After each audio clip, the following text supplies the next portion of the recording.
ಆನುವಂಶೀಯತೆ ಅಂದ್ರೆ ಏನಪ್ಪ? ಇಲ್ಲಿ ನಾನೊಂದು ಡಯಾಗ್ರಾಮ್ ಬರೀತೀನಿ, ಹಾಗೆ ನೋಡಿ, ಯಾರು ಮಾತಾಡಬಾರ್ದು. ಇದೊಂದು ಪೋಷಕ ಜೀವಿ ಅಂತ ಇಟ್ಕೊಳ್ಳೋಣ. ಇದು ಇನ್ನೊಂದು ಪೋಷಕ ಜೀವಿ. ಈ ಎರಡೂ ಪೋಷಕ ಜೀವಿಯಿಂದ ಈ ರೀತಿಯಾದಂತಹ ಮರಿ ಜೀವಿಗಳು ಹೊಸ ಪೀಳಿಗೆ ಉತ್ಪತ್ತಿ ಆಗುತ್ತೆ.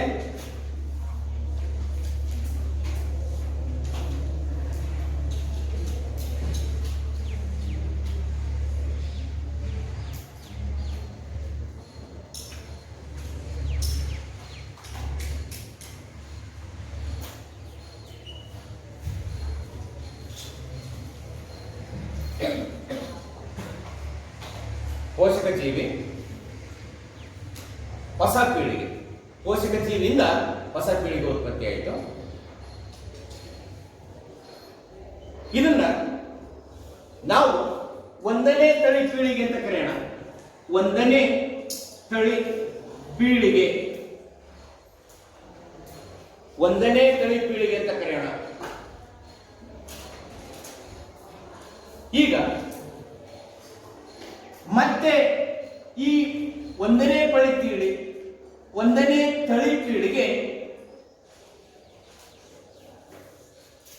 ಇನ್ನೊಂದು ಜೀವಿಯೊಂದಿಗೆ ಸೇರಿ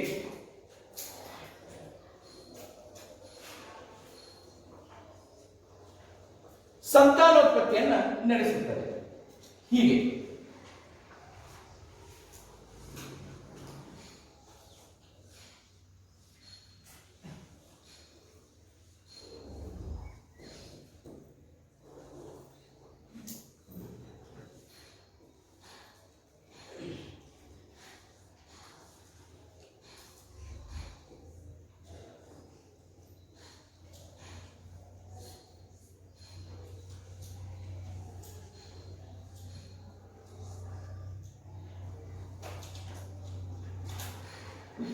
ಇಲ್ಲಿ ಪೋಷಕ ಜೀವಿ ಇರೋ ತರನೇ ಮರಿ ಜೀವಿಗಳಿದ್ದಾವೆ. ಒಂದನೇ ತಳಿ ಪೀಳಿಗೆ ಇದೆ ಅಲ್ವಾ? ಮತ್ತೆ ಇವು ಸಂತಾನೋತ್ಪತ್ತಿ ಕ್ರಿಯೆಯನ್ನು ನಡೆಸಿದಾಗ ಒಂದನೇ ತಳಿ ಪೀಳಿಗೆ ಮತ್ತೆ ಮರಿ ಎರಡನೇ ತಳಿ ಪೀಳಿಗೆ ಉತ್ಪತ್ತಿ ಆಗುತ್ತದೆ. ಎರಡನೇ ತಳಿ ಪೀಳಿಗೆ ಉತ್ಪತ್ತಿ ಆಗುತ್ತದೆ. ಎರಡನೇ ತಳಿ ಪೀಳಿಗೆಯಲ್ಲಿ ಪೋಷಕ ಜೀವಿ ಅಂತಲೇ ಮರಿ ಜೀವಿಗಳು ಇದ್ದಾವೆ. ಆದರೆ ಸ್ವಲ್ಪ ವ್ಯತ್ಯಾಸ ಇದೆ. ಇಲ್ಲ ನೋಡಿ, ಇಲ್ಲಿ ವ್ಯತ್ಯಾಸ ಇದೆ, ಭಿನ್ನತೆ ಇದೆ, ಹೌದು. ನಂತರ ಈ ಭಿನ್ನತೆ ಮತ್ತೆ ಇಲ್ಲಿ ಹೆಚ್ಚಿಗೆ ಆಯಿತು ನೋಡಿ, ಮತ್ತೆ ಹೆಚ್ಚಿಗೆ ಆಯಿತು ಭಿನ್ನತೆ, ಹೌದಾ? ನಮ್ಮ ಪ್ರಶ್ನೆ ಏನಪ್ಪಾ ಅಂತಂದ್ರ ಅನುವಂಶೀಯತೆ ಎಂದರೆ ಅಲ್ವಾ? ಅನುವಂಶೀಯತೆ ಎಂದರೆ ಪೋಷಕ ಜೀವಿಯಿಂದ ಮರಿ ಜೀವಿಗಳಿಗೆ ಅಥವಾ ಮುಂದಿನ ತಳಿ ಪೀಳಿಗೆಯ ಜೀವಿಗಳಿಗೆ ಗುಣಗಳು ಅಥವಾ ಲಕ್ಷಣಗಳು ವರ್ಗಾವಣೆಗೊಳ್ಳುವುದನ್ನು ಅನುವಂಶೀಯತೆ ಎಂದು ಕರೆಯುತ್ತೇವೆ. ಇನ್ನೊಂದ್ಸರಿ ಹೇಳ್ತೇನೆ, ಅನುವಂಶೀಯತೆ ಎಂದರೇನು? ಪೋಷಕ ಜೀವಿಯಿಂದ ಮರಿ ಜೀವಿಗಳಿಗೆ ಗುಣಗಳು ಅಥವಾ ಲಕ್ಷಣಗಳು ವರ್ಗಾವಣೆಗೊಳ್ಳುವುದನ್ನು ಅನುವಂಶೀಯತೆ ಎಂದು ಕರೆಯುತ್ತೇವೆ. ಉದಾಹರಣೆ, ತಂದೆ ತಾಯಿಯಲ್ಲಿ ಇರುವಂತೆ ಮಕ್ಕಳಿಗೆ ಕಿವಿಗಳು ಕಂಡುಬರೋದು, ಇದು ಒಂದು ಅನುವಂಶೀಯ ಗುಣಲಕ್ಷಣ. ಬಣ್ಣ, ಎತ್ತರ, ಇವೆಲ್ಲ ಅನುವಂಶೀಯ ಗುಣಲಕ್ಷಣಗಳು ಆಗಿವೆ. ಇಲ್ಲಿ ನೋಡಿ, ಈ ಪೋಷಕ ಜೀವಿಯಂತೆ ಗುಣಲಕ್ಷಣಗಳನ್ನು ಹೊಂದಿರುತ್ತಾನೆ, ಹೌದಾ? ಪೋಷಕ ಜೀವಿಯಂತೆ ಗುಣಲಕ್ಷಣಗಳನ್ನು ಹೊಂದಿರುತ್ತಾನೆ, ಸಾಮ್ಯತೆ ಇರುತ್ತಾನೆ. ಅಂದ್ರೆ ಸಾಮ್ಯತೆ ಅಂದ್ರೆ ಏನು? ಪೋಷಕ ಜೀವಿಯ ಎಲ್ಲಾ ಮೂಲಭೂತ ಲಕ್ಷಣಗಳನ್ನು ತಳಿ ಪೀಳಿಗೆಯ ಜೀವಿಗಳು ಹೊಂದಿದ್ದರೆ ಅಥವಾ ಮರಿ ಜೀವಿಗಳು ಹೊಂದಿದ್ದರೆ ಅದನ್ನು ಏನಂತ ಕರೀತಾರೆ? ಸಾಮ್ಯತೆ ಅಂತ ಕರೀತಾರೆ. ನಮ್ಮ ಎರಡನೇ ವಾಕ್ಯ ಏನಪ್ಪಾ ಅಂತಂದ್ರ ಸಾಮ್ಯತೆ. ಸಾಮ್ಯತೆ ಅಂದ್ರೆ ಏನಪ್ಪಾ ಅಂತಂದ್ರೆ ಪೋಷಕ ಜೀವಿಯ ಎಲ್ಲಾ ಮೂಲಭೂತ ಲಕ್ಷಣಗಳನ್ನು ಅಥವಾ ಗುಣಗಳನ್ನ ತಳಿ ಪೀಳಿಗೆ ಅಥವಾ ಮರಿ ಜೀವಿಗಳು ಹೊಂದಿದ್ದರೆ ಅದನ್ನ ಏನಂತ ಕರೀತಿದ್ದೇವೆ? ಸಾಮ್ಯತೆ. ಹೌದಾ ವಿದ್ಯಾರ್ಥಿಗಳೇ? ಇಲ್ಲಿ ಪೋಷಕ ಜೀವಿ ಇದ್ದಂಗೆ ಮರಿ ಜೀವಿಗಳು ಏನಾದ್ರೂ ಇದಾವ? ಸ್ವಲ್ಪ ಭಿನ್ನವಾಗಿದಾವ ತಾನೆ? ನೋಡಿ, ಇಲ್ಲಿ ಭಿನ್ನವಾಗಿ ಅಲ್ವಾ, ಮತ್ತೆ ಇಲ್ಲಿ ಭಿನ್ನವಾಗಿ. ಹೌದಾ? ಹಾಗಾದ್ರೆ ಭಿನ್ನತೆ ಅಂದ್ರೆ ಏನು?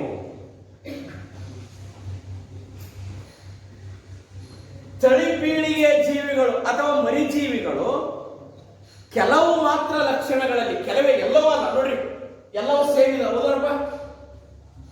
ಎಲ್ಲವೂ ಸೇಮ್ ಇದೆ. ತಳಿ ಪೀಳಿಗೆಯ ಜೀವಿಗಳು ಅಥವಾ ಮರಿ ಜೀವಿಗಳು ಗುಣಲಕ್ಷಣದಲ್ಲಿ ಕೆಲವು ಸೂಕ್ಷ್ಮ ಬದಲಾವಣೆಗಳನ್ನ ಅಥವಾ ಕೆಲವು ಸೂಕ್ಷ್ಮ ಭಿನ್ನತೆಗಳನ್ನ ಹೊಂದಿದ್ದರೆ ಅದನ್ನ ಏನಂತ ಕರಿತಾವಪ್ಪ ಅಂತಂದ್ರ ಭಿನ್ನತೆ ಅಂತ ಕರಿತೀವಿ. ಉದಾಹರಣೆ, ಕಿವಿಯ ಹಾಲೆ. ಹೌದಾ?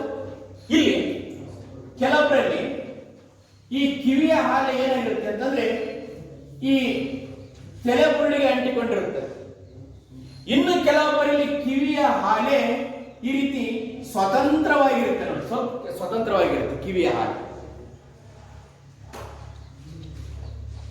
ಇದಕ್ಕೇನಂತ ಕರೀತಿದ್ದಾರೆ? ಭಿನ್ನತೆ ಅಂತ ಕರೀತಾ ಇದ್ದಾರೆ. ಪೂರ್ವಜರಲ್ಲಿ ಕಿವಿ ಹಾಲೆ ತಲೆಬುರುಡಿಗೆ ಅಂಟಿಕೊಂಡಿರುತ್ತದೆ. ಆದ್ರೆ ಮರಿ ಮೊಮ್ಮಕ್ಕಳಲ್ಲಿ ಕಿವಿ ಹಾಲೆ ಸ್ವಲ್ಪ ತಲೆಬುರುಡಿಯಿಂದ ಸ್ವಲ್ಪ ನೇತು ಬಿದ್ದಿರುತ್ತದೆ, ಸ್ವತಂತ್ರವಾಗಿರುತ್ತದೆ. ಅದು ಭಿನ್ನತೆ. ಹಾಗಾದ್ರೆ ಭಿನ್ನತೆ ಅಂದ್ರೇನು? ತಳಿ ಪೀಳಿಗೆ ಅಥವಾ ಮರಿ ಜೀವಿಗಳು ಪೋಷಕ ಜೀವಿಗಿಂತ ಕೆಲವು ಸೂಕ್ಷ್ಮ ಬದಲಾವಣೆಗಳನ್ನ, ಭಿನ್ನತೆಗಳನ್ನ ಹೊಂದಿದ್ದರೆ ಅದನ್ನೇನಂತ ಕರೀತಾರೆ? ಭಿನ್ನತೆ ಅಂತ ಕರೀತಾರೆ. ಬರ್ತಾರೆ.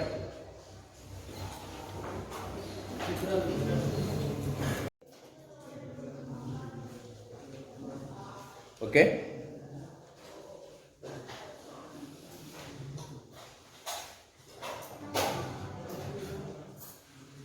ಅನುವಂಶೀಯ ನಿಯಮಗಳು ಮತ್ತು ಮೆಂಡಲರ ಕೊಡುಗೆಗಳು. ನೀವು ಬರ್ತಾ ಮಾಡಿ ಆಮೇಲೆ ನಾನು ಮಾಡಿಸ್ತೀನಿ. ಆನುವಂಶೀಯ ನಿಯಮಗಳಿಗೆ ಮೆಂಡಲರ ಕೊಡುಗೆ. ಗ್ರೇಗರ್ ಜಾನ್ ಮೆಂಡಲ್ ಅಂತಕ್ಕಂಥ ವಿಜ್ಞಾನಿ ಅನುವಂಶೀಯ ಗುಣಗಳನ್ನ ಅಧ್ಯಯನ ಮಾಡಿ ಹೇಗೆ ಗುಣಗಳು ವರ್ಗಾವಣೆಗೊಳ್ಳುತ್ತವೆ ಎಂಬುದನ್ನ ತಿಳಿಸಿದರು. ಮೆಂಡಲರು ಲಿಂಗಕೋಶಗಳಿಂದ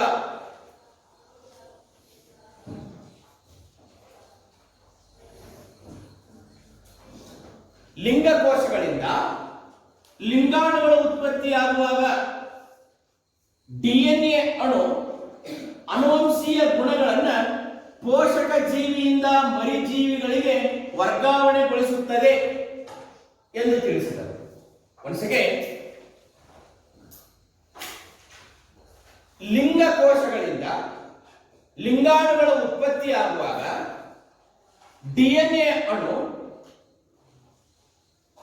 ಮರಿ ಜೀವಿಗಳಿಗೆ ಸಮಾನವಾಗಿ ಅನುವಂಶೀಯ ಗುಣವನ್ನ ಹಂಚುತ್ತದೆ. ನಂತರ ಮೆಂಡಲರವರು ಅನುವಂಶೀಯ ಗುಣವನ್ನು ಅಧ್ಯಯನ ಮಾಡಲು ಬಟಾಣಿ ಸಸ್ಯವನ್ನು ಆಯ್ಕೆ ಮಾಡಿಕೊಂಡರು.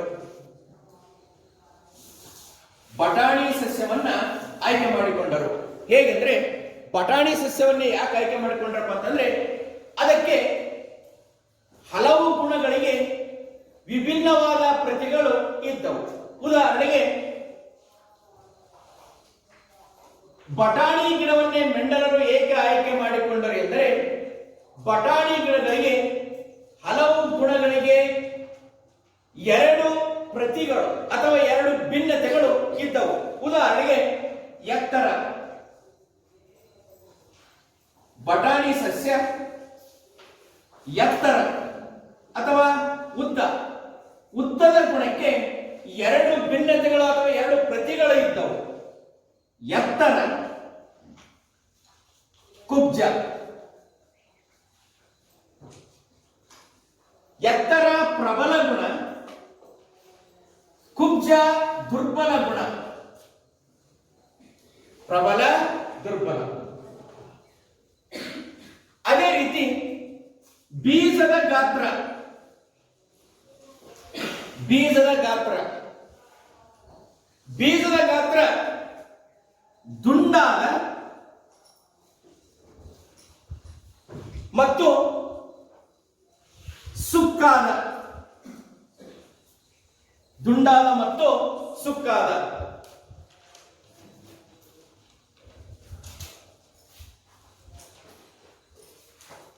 ಈ ರೀತಿ ಮೆಂಡಲರು ಬಟಾಣಿ ಸಸ್ಯವನ್ನ ಅವುಗಳ ಗುಣಗಳು ಎರಡು ಪ್ರತಿಗಳನ್ನ ಹೊಂದಿರುವುದರಿಂದ ಬಟಾಣಿ ಸಸ್ಯವನ್ನ ಆಯ್ಕೆ ಮಾಡಿಕೊಂಡರು. ನಂತರ ಮೆಂಡಲರವರು ಒಂದು ಗುಣಕ್ಕೆ ಸಂಬಂಧಿಸಿದಂತೆ ಬಟಾಣಿ ಸಸ್ಯವನ್ನ ಪರಾಗಸ್ಪರ್ಶ ಕ್ರಿಯೆಗೆ ಒಳಪಡಿಸಿದರು. ಇದನ್ನ ಏಕತಳೀಕರಣ ಎಂದು ಕರೆಯುತ್ತೇವೆ. ಏಕತಳೀಕರಣ. ಏಕತಳೀಕರಣ ಅಂದ್ರೆ ಏನಪ್ಪಾ ಅಂತಂದ್ರೆ, ಮೆಂಡಲರವರು ಬಟಾಣಿ ಸಸ್ಯದ ಒಂದು ಗುಣಕ್ಕೆ ಸಂಬಂಧಿಸಿದಂತೆ ಎರಡು ಪ್ರತಿಗಳನ್ನ ಹೊಂದಿರುವ ಎರಡು ಸಸ್ಯಗಳನ್ನ ಸ್ವಕೀಯ ಪರಾಗಸ್ಪರ್ಶ ಅಥವಾ ಅಡ್ಡ ಹಾಯಿಸಿದರು. ಇದನ್ನೇ ಏಕತಳೀಕರಣ ಎಂದು ಕರೆಯುತ್ತೇವೆ. ಏಕ ಅಂತಂದ್ರೆ ಒಂದು, ತಳಿ ಅಂತಂದ್ರೆ ಗುಣ. ಹಾಗಾದ್ರೆ ಏಕತಳೀಕರಣ ಅಂದ್ರೆ ಏನಪ್ಪಾ ಅಂತಂದ್ರೆ, ಒಂದು ಬಟಾಣಿ ಸಸ್ಯದ ಒಂದು ಗುಣಕ್ಕೆ ಸಂಬಂಧಿಸಿದಂತೆ ಎರಡು ಪ್ರತಿಗಳನ್ನು ಹೊಂದಿರುವ ಎರಡು ಬಟಾಣಿ ಸಸ್ಯಗಳನ್ನು ಅಡ್ಡ ಹಾಯಿಸುವಿಕೆ ಅಥವಾ ಪರಾಗಸ್ಪರ್ಶದ ಮೂಲಕ ಹೊಸ ತಳಿಯನ್ನು ಉತ್ಪತ್ತಿ ಮಾಡುವುದನ್ನೇ ಏಕತಳೀಕರಣ ಎಂದು ಕರೆದರು. ಹಾಗಾದ್ರೆ ಏಕತಳೀಕರಣ ಯಾವ ರೀತಿ ಮಾಡಿದ್ರು ನೋಡೋಣ. ಮೊದಲಿಗೆ ಅವ್ರು ಏನ್ ಮಾಡಿದ್ರಪ್ಪ ಅಂತಂದ್ರೆ, ಒಂದು ಗುಣಕ್ಕೆ ಸಂಬಂಧಿಸಿದಂತೆ ಎರಡು ಪ್ರತಿಗಳನ್ನ ಇರುವ ಬಟಾಣಿ ಸಸ್ಯವನ್ನ ಆಯ್ಕೆ ಮಾಡಿಕೊಂಡ್ರು. ನಾವೀಗ ಅದನ್ನು ಆಯ್ಕೆ ಮಾಡಿಕೊಳ್ಳೋಣ. ಏನಪ್ಪಾ ಅಂತಂದ್ರೆ, ಬಟಾಣಿ ಸಸ್ಯ,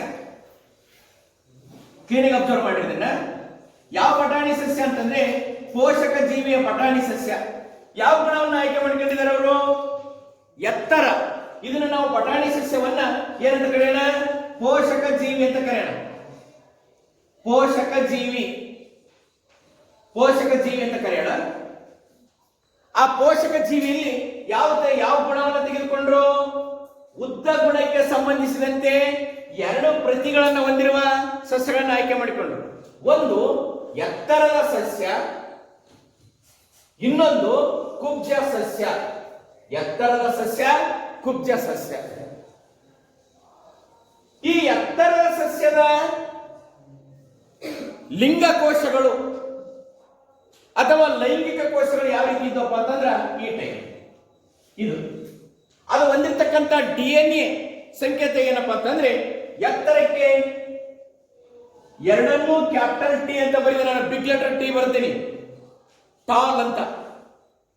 ಕುಬ್ಜಕ್ಕೆ ಎರಡೂ ಅಕ್ಷರವನ್ನ ಸ್ಮಾಲ್, ಸಣ್ಣ ಇಂಗ್ಲಿಷ್ ಅಕ್ಷರವನ್ನ ಬರೀತಾ ಇದ್ದೀನಿ ಈ ತರ. ಹೌದು, ಇವು ಲಿಂಗಕೋಶಗಳು. ನಂತರ ಲಿಂಗಾಣುಗಳು ಉತ್ಪತ್ತಿ ಆಗ್ತಾ ಇದೆ. ಈಗ ಲಿಂಗಾಣುಗಳನ್ನು ಯಾವ ರೀತಿ ಬರೀತಾನಪ್ಪ ನಾನು ಅಂತಂದ್ರೆ,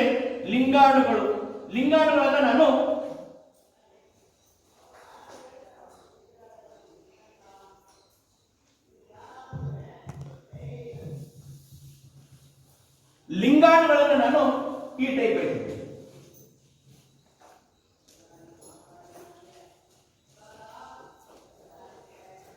ನೋಡಿ, ಲಿಂಗಾಣುಗಳು ಉತ್ಪತ್ತಿ ಆಗುವಾಗ DNA ವಿಭಜನೆಗೊಂಡು ಪ್ರತ್ಯೇಕವಾಗುತ್ತದೆ.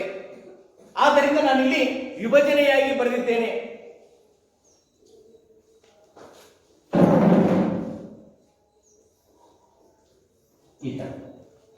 ಈಗ ಈ ಲಿಂಗಾಣುಗಳು ಸ್ವಕೀಯ ಪರಾಗಸ್ಪರ್ಶದ ಕ್ರಿಯೆಗೆ ಒಳಪಡಿಸಿದಾಗ ಕ್ಯಾಪಿಟಲ್ ಟಿ ಸ್ಮಾಲ್ ಟಿ ಎತ್ತರ,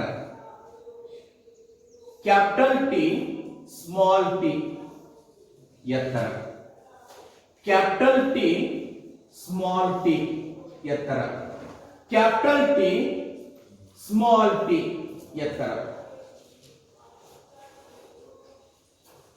ಇದನ್ನ ನಾನು F1 ತಳಿ ಪೀಳಿಗೆ ಸಸ್ಯಗಳು ಅಂತ ಕರಿತೀನಿ.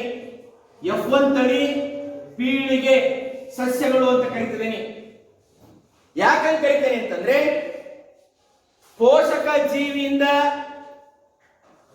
ಉತ್ಪತ್ತಿಯಾದ 1ನೇ ತಳಿ ಪೀಳಿಗೆ ಸಸ್ಯಗಳನ್ನ F1 ತಳಿ ಪೀಳಿಗೆ ಸಸ್ಯಗಳು ಎಂದು ಕರೆಯುತ್ತೇವೆ. F1 ತಳಿ ಪೀಳಿಗೆಯಲ್ಲಿ ಎಲ್ಲಾ ಎತ್ತರದ ಸಸ್ಯಗಳು ಬಂದಿದ್ದಾವೆ, ಕುಬ್ಜ ಸಸ್ಯಗಳು ಬಂದಿದ್ದಾವ? ಎತ್ತರದ ಸಸ್ಯಗಳು ಬಂದಿದ್ದಾವೆ. F1 ತಳಿ ಪೀಳಿಗೆಯಲ್ಲಿ ಎಲ್ಲಾ ಎತ್ತರದ ಸಸ್ಯಗಳು ಬಂದಿದ್ದಾವೆ. ಈಗ ಇಷ್ಟಕ್ಕೆ ಸುಮ್ಮನಾಗಲಿಲ್ಲ. F1 ತಳಿ ಪೀಳಿಗೆಯಲ್ಲಿ ಉತ್ಪತ್ತಿಯಾದ 2 ಜೀವಿಗಳನ್ನ ತೆಗೆದುಕೊಂಡು, 2 ಸಸ್ಯಗಳನ್ನ ತೆಗೆದುಕೊಂಡು ಮತ್ತೆ ಅವುಗಳನ್ನ ಸ್ವಕೀಯ ಪರಾಗಸ್ಪರ್ಶವಾಗುವಂತೆ ಮಾಡಿದರು. ನೋಡೋಣ ಹೇಗೆಂತಂದು. ಎಸ್, ಇವೆರಡನ್ನು ತೆಗೆದುಕೊಳ್ಳೋಣ. ಈ ಎರಡನ್ನೂ ತೆಗೆದುಕೊಳ್ಳೋಣ. ಹೌದಾ? ಇದನ್ನೇ ಪೋಷಕ ಜೀವಿ ಅಂತ ತೆಗೆದುಕೊಳ್ಳೋಣ. ಪೋಷಕ ಜೀವಿ ಯಾವುದು? ಪೋಷಕ ಜೀವಿ ಇಲ್ಲಿ ಏನಿದೆಯಲ್ಲ, ಇವೆರಡನ್ನ ಮಾತ್ರ ತೆಗೆದುಕೊಳ್ಳೋಣ. F1 ಎತ್ತರ ತೆಗೆದುಕೊಂಡ್ವಿ. ಇದು ಪೋಷಕ ಜೀವಿಯಾಗಿದೆ.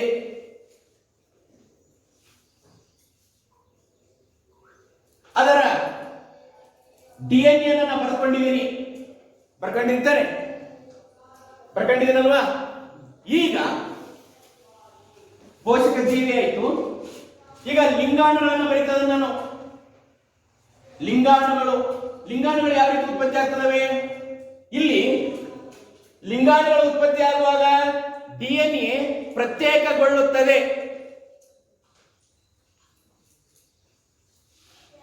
ಇದರ ಲಿಂಗಾಣುಗಳಾಗು, ಇದು ಇದರ ಲಿಂಗಾಣುಗಳಾಗು. ಹೌದಾ? ಇವೆರಡು ಇದರ ಲಿಂಗಾಣುಗಳು, ಇವೆರಡು ಇದರ ಲಿಂಗಾಣುಗಳು. ಈಗ ಇವುಗಳನ್ನ ಸ್ವಕೀಯ ಪರಾಗಸ್ಪರ್ಶವಾಗುವಂತೆ ಮಾಡಿದಾಗ ಏನಾಗುತ್ತೆ? Capital T small T. ಹೌದಾ? ಐ ಸಾರಿ, ಇಲ್ಲಿರ್ಬೇಕಿತ್ತು. Capital T. ಹೌದಾ? ಮತ್ತೆ ಕ್ಯಾಪಿಟಲ್ ಟಿ ಸ್ಮಾಲ್ ಟಿ.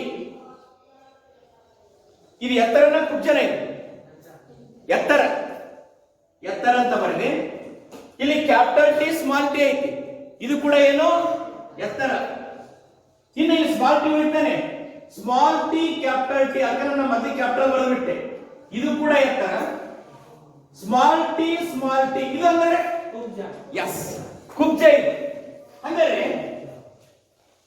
ಇದನ್ನ F2 ತಳಿ ಪೀಳಿಗೆ ಅಂತ ಕರಿತೀನಿ. F2 ತಳಿ ಪೀಳಿಗೆ.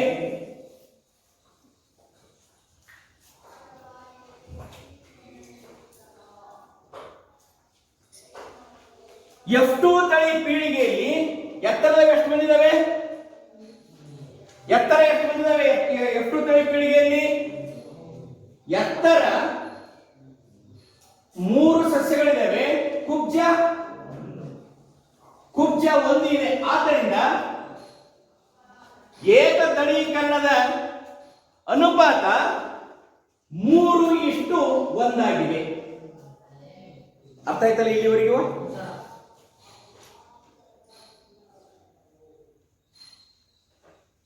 ಹಾಗಾದ್ರೆ ವಿದ್ಯಾರ್ಥಿಗಳೇ, ನಾನು ಕೆಲವೊಂದು ಪದಗಳನ್ನು ಹೇಳಿದೆ. ನೀವು ಹೇಳ್ಬೋದು,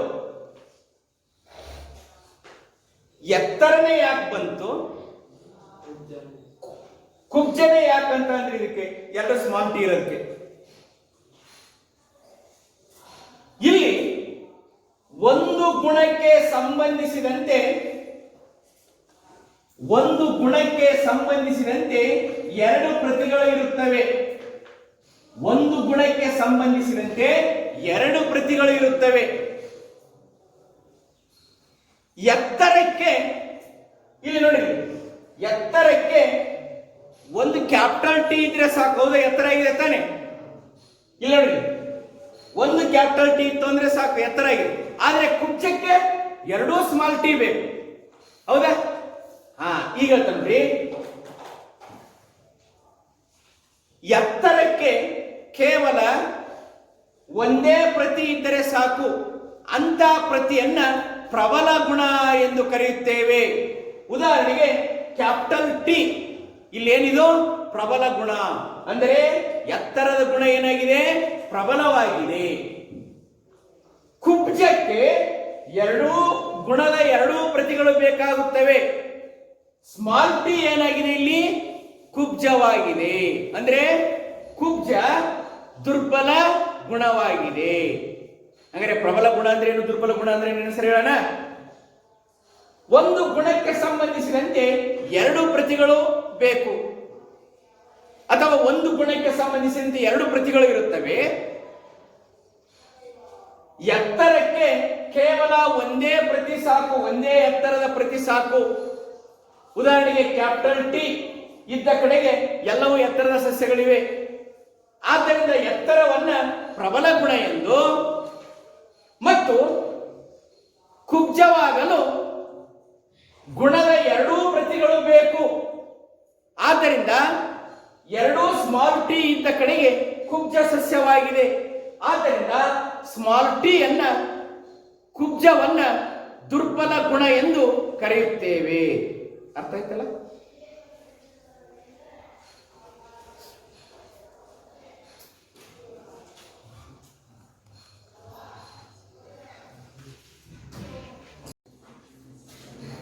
ಓಕೆ, ದ್ವಿತಳೀಕರಣ ಅಥವಾ ಎರಡು ಗುಣಕ್ಕೆ ಅಡ್ಡಾಯಿಸುವಿಕೆಯನ್ನ ವಿವರಿಸಿ. ಎರಡು ಗುಣಕ್ಕೆ ಸಂಬಂಧಿಸಿದಂತೆ ಬಟಾಣಿ ಸಸ್ಯದ ಎರಡು ಗಿಡಗಳನ್ನು ಅಥವಾ ಎರಡು ಸಸ್ಯಗಳನ್ನು ಅಡ್ಡಾಯಿಸುವಿಕೆಯನ್ನ ದ್ವಿತಳೀಕರಣ ಎಂದು ಕರೆಯುತ್ತೇವೆ. ಹಾಗಾದ್ರೆ ದ್ವಿತಳೀಕರಣ ಅಂದ್ರೆ ಏನಪ್ಪ? ಎರಡು ಗುಣಕ್ಕೆ ಸಂಬಂಧಿಸಿದಂತೆ ಎರಡು ಬಟಾಣಿ ಸಸ್ಯಗಳನ್ನು ಅಡ್ಡಾಯಿಸುವಿಕೆಯನ್ನ ದ್ವಿತಳೀಕರಣ ಎಂದು ಕರೆಯುತ್ತೇವೆ. ಹಾಗಾದ್ರೆ ಹೇಗೆ ಮಾಡಿದ್ರು ಅಡ್ಡಾಯಿಸುವಿಕೆಯನ್ನ? ಮೊದಲು ಏನ್ ಮಾಡಿದ್ರಪ್ಪ ಅಂತಂದ್ರೆ, ಇವರು ಎರಡು ಗುಣಕ್ಕೆ ಸಂಬಂಧಿಸಿದಂತೆ ಒಂದು ಬಟಾಣಿ ಸಸ್ಯವನ್ನು ತೆಗೆದುಕೊಂಡ್ರು. ಪೋಷಕ ಜೀವಿ ಪರಿಕದ ನೋಡ್ರಿ, ನಾನು ಪೋಷಕ ಜೀವಿಯನ್ನು ತೆಗೆದುಕೊಂಡ್ರು. ಎರಡು ಗುಣ, ಯಾವ ಗುಣ? ಎತ್ತರ ಮತ್ತು ಬೀಜದ ಗಾತ್ರ. ಬೀಜದ ಗಾತ್ರ. ಎತ್ತರಕ್ಕೆ ಎರಡು ಪ್ರತಿಗಳಿವೆ, ಎರಡು ಭಿನ್ನತೆಗಳಿವೆ. ಅವು ಯಾವಪ್ಪ ಅಂತಂದ್ರೆ ಎತ್ತರ ಮತ್ತು ಕುಬ್ಜ. ಅದೇ ರೀತಿ ಬೀಜದ ಗಾತ್ರಕ್ಕೆ ಸಂಬಂಧಿಸಿದಂತೆ ಎರಡು ಪ್ರತಿಗಳಿವೆ. ಅವ್ಯಾವಪ್ಪ ಅಂತಂದ್ರೆ ದುಂಡು ಮತ್ತು ಸುಕ್ಕಾದ. ದುಂಡನೆಯ ಬೀಜದ ಗಾತ್ರಕ್ಕೆ ಡಿಎನ್ಎ ನಾವು ಈ ರೀತಿ ಬರಿತೇವೆ, ಕ್ಯಾಪಿಟಲ್ ಆರ್.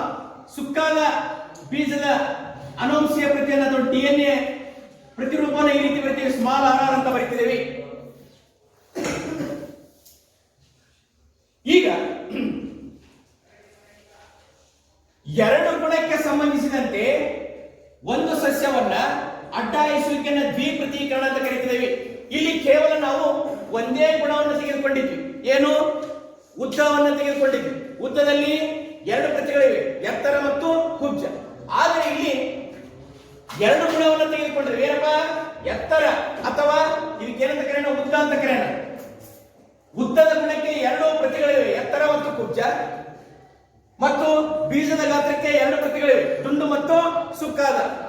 ಈಗ ನಾವು ಏನ್ ಮಾಡೋಣಪ್ಪ ಅಂತಂದ್ರೆ ಪೋಷಕ ಜೀವಿಯನ್ನು ತೆಗೆದುಕೊಳ್ಳೋಣ. ಪೋಷಕ ಜೀವಿಯಲ್ಲಿ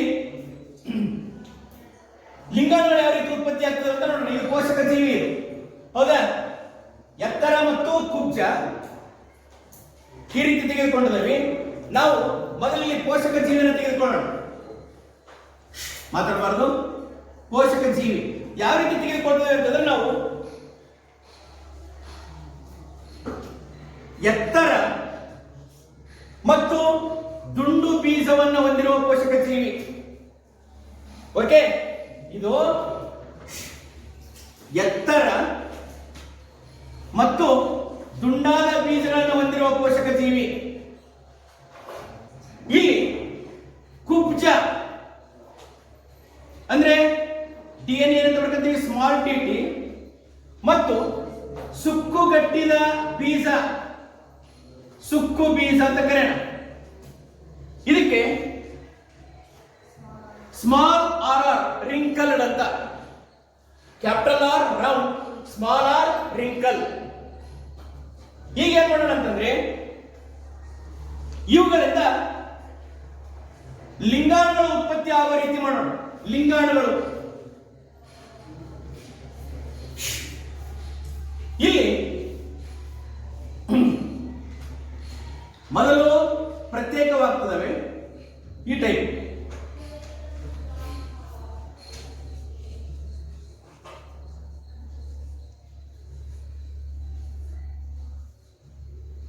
ಇಲ್ಲಿ ಮತ್ತೆ ಜೊತೆ ಆಗ್ತದವೆ.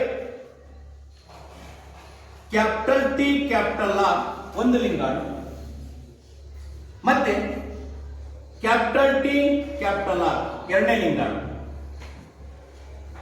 ಇಲ್ಲಿ ಅದೇ ತರ small T small R, small T small R ಲಿಂಗಾಣು. ಇಲ್ಲಿ ಇವುಗಳ ನಡುವಿನ ಸಂತಾನ ಪ್ರತಿಕ್ರಿಯೆ ಯಾವ ರೀತಿ ಅಂತಂದ್ರೆ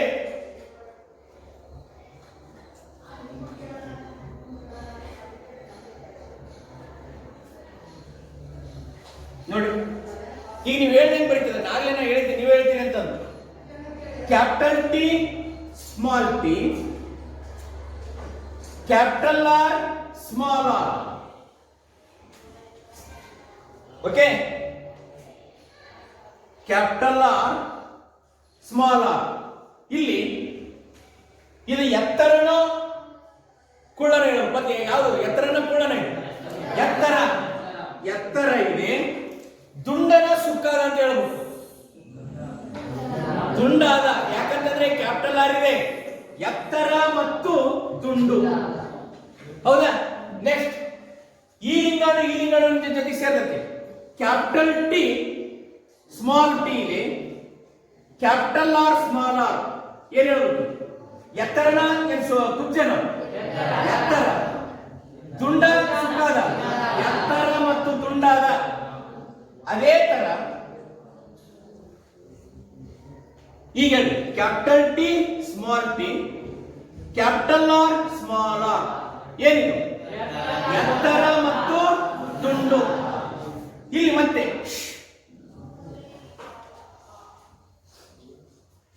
ಕ್ಯಾಪಿಟಲ್ ಟಿ, ಇಲ್ಲ ಟಿ ಇದೆ, small T, capital R small R. ಈಗ ಹೇಳಿದ್ರು ಎತ್ತರ ದುಂಡಾದ. ವೆರಿ ಗುಡ್, ಎತ್ತರ ಮತ್ತು ದುಂಡಾದ.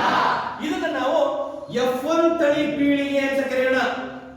F1 ತಳಿ ಪೀಳಿಗೆ. ಎಸ್, ಹಾಗಾದ್ರೆ F1 ತಳಿ ಪೀಳಿಗೆಯಲ್ಲಿ ಹುಟ್ಟಿದ ಅಥವಾ ಕಂಡು ಬಂದ ಅಥವಾ ಉತ್ಪತ್ತಿಯಾದ ಎಲ್ಲಾ ಸಸ್ಯಗಳು ಏನಾಗಿದ್ವು? ಎತ್ತರ ಮತ್ತು ದುಂಡಾದ ಸಸ್ಯಗಳಿದ್ವು. ಅರ್ಥ ಆಯ್ತಾ?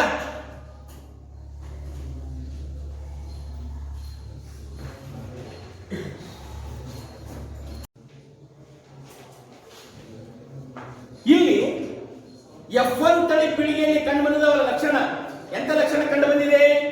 ಎತ್ತರ ಮತ್ತು ದುಂಡು. ಇದು ಪ್ರಬಲ ಗುಣವಾಗಿದೆ.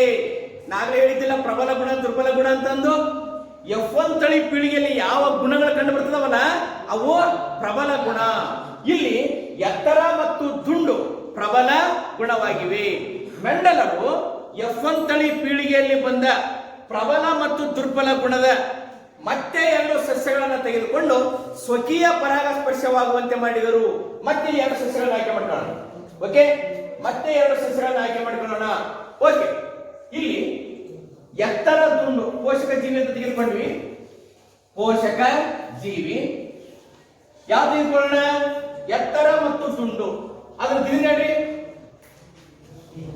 ಡಿಎನ್ಎ ವರ್ಣತಂತುಗಳು capital T small T, capital R small R.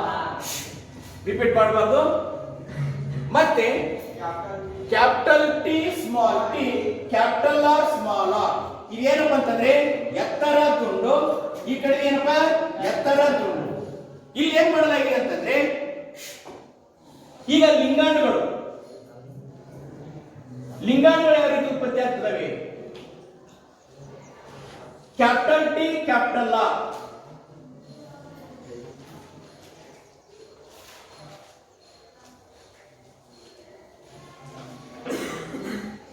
Capital T small R,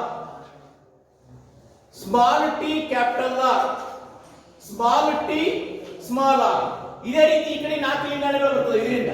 ಹೇಗೆ?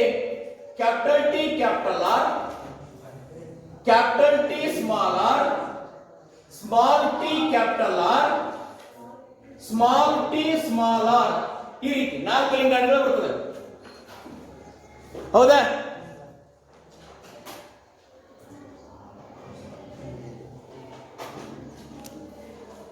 ಓಕೆ.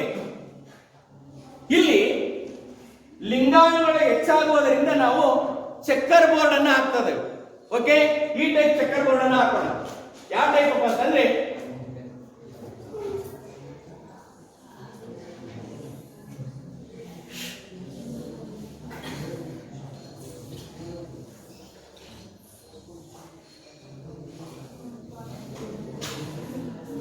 ಮಾತಾಡಬಾರ್ದು. ಇಲ್ಲಿ 4 ಬರ್ಕೊಳ್ಳೋಣ ಲಿಂಗಾಣುಗಳನ್ನ, ಆ ಕಡೆ ಇಲ್ಲಿ ಬರ್ಕೊಳ್ಳೋಣ. ಓಕೆ, ಇಲ್ಲಿ ಏನಿದೆ? Capital T capital R, capital T small R, small T capital R, small T small R.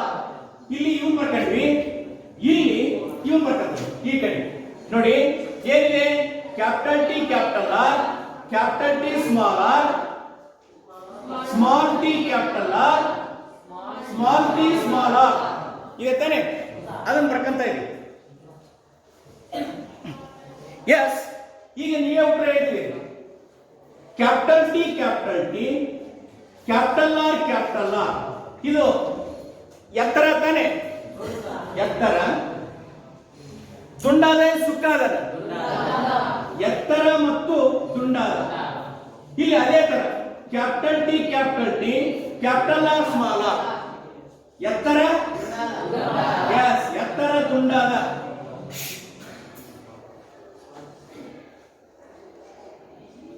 ಇಲ್ಲಿ ನೋಡಿ ಕ್ಯಾಪಿಟಲ್ ಟಿ ಸ್ಮಾಲ್ ಟಿ,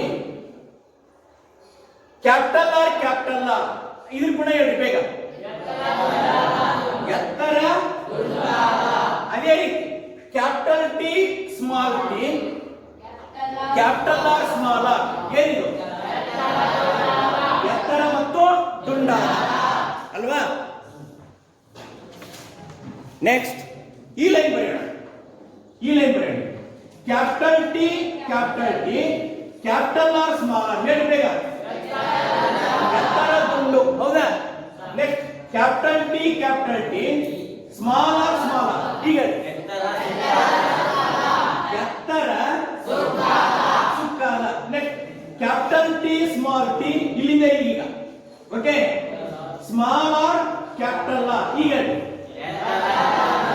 ಎತ್ತರ ದುಂಡಾದ.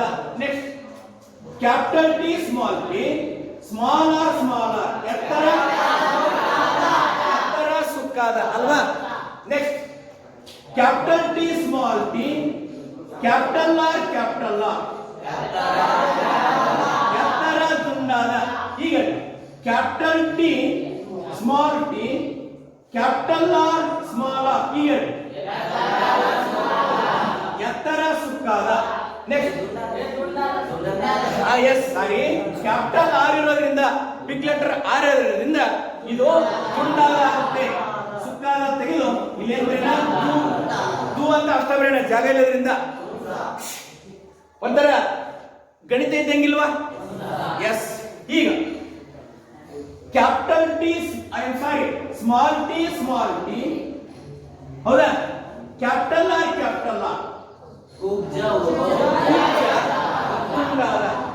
ಕುಬ್ಜ yes. Small T capital R small R? ಈಗ ಕುಬ್ಜ. Very good. ಈಗ ಮನೆಯಲ್ಲಿ ಬರೋಣ. ಮತ್ತೆ ಇದನ್ನು ಈ ಎಲ್ಲಾ ಲಿಂಗಾಣುಗಳೊಂದಿಗೆ ತಳೀಕರಣ ಮಾಡೋಣ. Capital T small T, capital R small R, ಎತ್ತರ ದುಂಡಾದ. ಓಕೆ. ನಂತರ small T capital T, capital T ನ ಮಧ್ಯೆ ಬರೀತೀವಿ. ಸ್ಮಾಲ್ ಆರ್ ಸ್ಮಾಲ್ ಆರ್, ಎತ್ತರ ಸುಕ್ಕಾದ. Next small T small T, small T small T, small R capital R,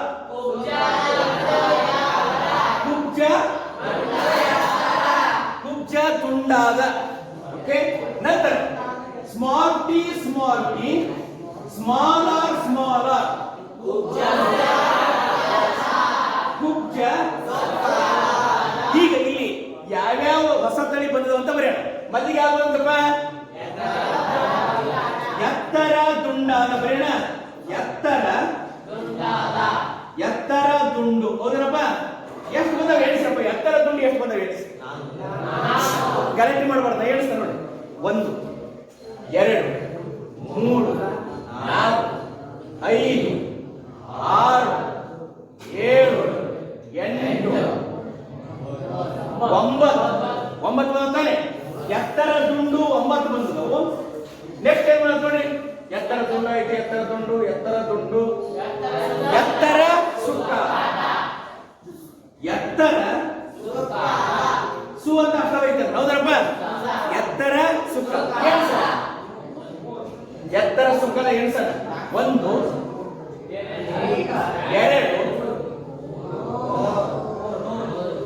3. ಹೌದನಪ್ಪ? ಎತ್ತರ ಸುಕ್ಕ ಅದನ್ನ ಹೇಳಿದೀಗ. ಎತ್ತರ ಸುಕ್ಕಾದ 3. ಹೌದನಪ್ಪ? ನೆಕ್ಸ್ಟ್ ಮತ್ತೆ ಈಗ ಎತ್ತರ ಸುಕ್ಕ ಆಯ್ತು, ಎತ್ತರ ದುಂಡು ಆಯ್ತು, ಎತ್ತರ ಸುಕ್ಕ ಆಯ್ತು, ಎತ್ತರ ದುಂಡು. ಇದು ಕುಬ್ಜ. ಕುಬ್ಜ ದುಂಡು. ಇಲ್ಲಿ ಎಷ್ಟೈತೆ ಕುಬ್ಜ ದುಂಡು? ಇಲ್ಲೈತು. ಹೌದನಪ್ಪ? 1 2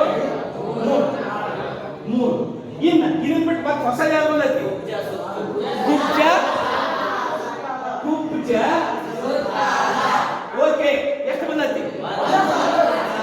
ಇದನ್ನ 9:, ಈ ಕಡೆ ನೋಡಿ, 9:3:3:1. ಇದು ಮೆಂಡಲನ ದ್ವಿತಳೀಕರಣದ ಅನುಪಾತವಾಗಿದೆ. ಹೌದಲ್ಲ? 3:9:3:1. ರಿಪೀಟ್ ಮಾಡಬಾರ್ದು. ಇದು ಮೆಂಡಲನ ದ್ವಿತಳೀಕರಣದ ಅನುಪಾತವಾಗಿದೆ. ಅರ್ಥ ಆಯ್ತಲ್ಲ?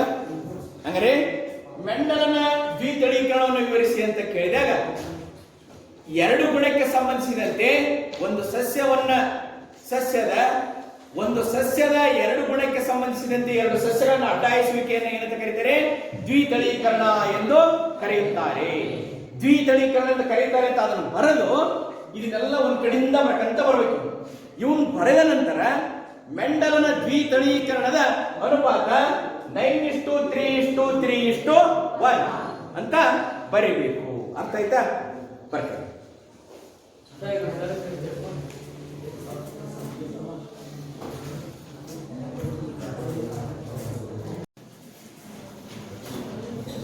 ಮನುಷ್ಯರಲ್ಲಿ ಲಿಂಗ ನಿರ್ಧಾರಣೆ. ಮನುಷ್ಯರಲ್ಲಿ ಲಿಂಗ ನಿರ್ಧಾರಣೆ ಹೇಗೆ? ವಿದ್ಯಾರ್ಥಿಗಳೇ, ಮಾನವರಲ್ಲಿ 22 ಜೊತೆ ದೈಹಿಕ ವರ್ಣತಂತ್ರಗಳಿರ್ತವೆ. ಕೇವಲ 1 ಜೊತೆ ಲೈಂಗಿಕ ಅಥವಾ ಲಿಂಗಾಣು ವರ್ಣತಂತ್ರಗಳಿರ್ತವೆ. ಲೈಂಗಿಕ ವರ್ಣತಂತುಗಳಿವೆ. ಯಾವುವು? ಕೇವಲ 1 ಜೊತೆ. ಪುರುಷರಲ್ಲಿ ಆ ವರ್ಣತಂತುಗಳು ಹೇಗಿರ್ತದಪ್ಪ ಅಂತಂದ್ರೆ, ಪುರುಷರಲ್ಲಿ 2 XX ಅಂತಕ್ಕಂಥ ವರ್ಣತಂತುಗಳು ಇರ್ತವೆ. ಪುರುಷರಲ್ಲಿ XY ಎಂಬ ವರ್ಣತಂತುಗಳು ಇರುತ್ತವೆ. ಮಹಿಳೆಯರಲ್ಲಿ 2 XX ಎಂಬ ವರ್ಣತಂತುಗಳ ಜೋಡಿ ಇರುತ್ತದೆ. ಇನ್ನೊಂದ್ಸರಿ ಹೇಳ್ತೀನಿ, ಮನುಷ್ಯರಲ್ಲಿ ಲಿಂಗ ನಿರ್ಧಾರಕ ಅಂಶಗಳನ್ನು ವಿವರಿಸಿ. ಮನುಷ್ಯರಲ್ಲಿ ಹೇಗೆ ಲಿಂಗ ನಿರ್ಧಾರವಾಗುತ್ತದೆ ಎಂಬುದನ್ನು ವಿವರಿಸಿ. ಮಾನವರಲ್ಲಿ 22 ಜೊತೆ ದೈಹಿಕ ವರ್ಣತಂತುಗಳಿರುತ್ತವೆ, ಕೇವಲ 1 ಜೊತೆ ಲೈಂಗಿಕ ವರ್ಣತಂತುಗಳಿರುತ್ತವೆ. ಪುರುಷರಲ್ಲಿ ವರ್ಣತಂತುಗಳು ವಿಭಿನ್ನ ಜೋಡಿಯನ್ನು ಹೊಂದಿರುತ್ತದೆ. ಅದರಲ್ಲಿ ಒಂದು X ವರ್ಣತಂತು, ಇನ್ನೊಂದು Y ವರ್ಣತಂತು. ಇದು ಪುರುಷರಲ್ಲಿ. ಮಹಿಳೆಯರಲ್ಲಿ 2 X ವರ್ಣತಂತುಗಳಿರುತ್ತವೆ. 2 X ವರ್ಣತಂತುಗಳಿರುತ್ತವೆ. ಲಿಂಗಾಣುಗಳ ಉತ್ಪತ್ತಿ ಆಗುವಾಗ ಈ ವರ್ಣತಂತುಗಳು ಪ್ರತ್ಯೇಕವಾಗುತ್ತವೆ. Like this. ಇಲ್ಲಿ ಅಷ್ಟೇ ಲಿಂಗಾಣುಗಳು. ಇವೇನಪ್ಪ ಇವಂತಂದ್ರೆ ಲಿಂಗಾಣು. ಲಿಂಗಾಣುಗಳ ಉತ್ಪತ್ತಿ ಆಗುವಾಗ 2 ವರ್ಣತಂತುಗಳ ಜೋಡಿ ಪ್ರತ್ಯೇಕವಾಗುತ್ತದೆ. ನಂತರ ಸಂತಾನೋತ್ಪತ್ತಿಯ ಸಮಯದಲ್ಲಿ ಈ ವರ್ಣತಂತುಗಳು ಕೂಡಿಕೊಳ್ಳುತ್ತವೆ, ಜೊತೆಯಾಗುತ್ತವೆ. ಈ ಟೈಪ್ XX,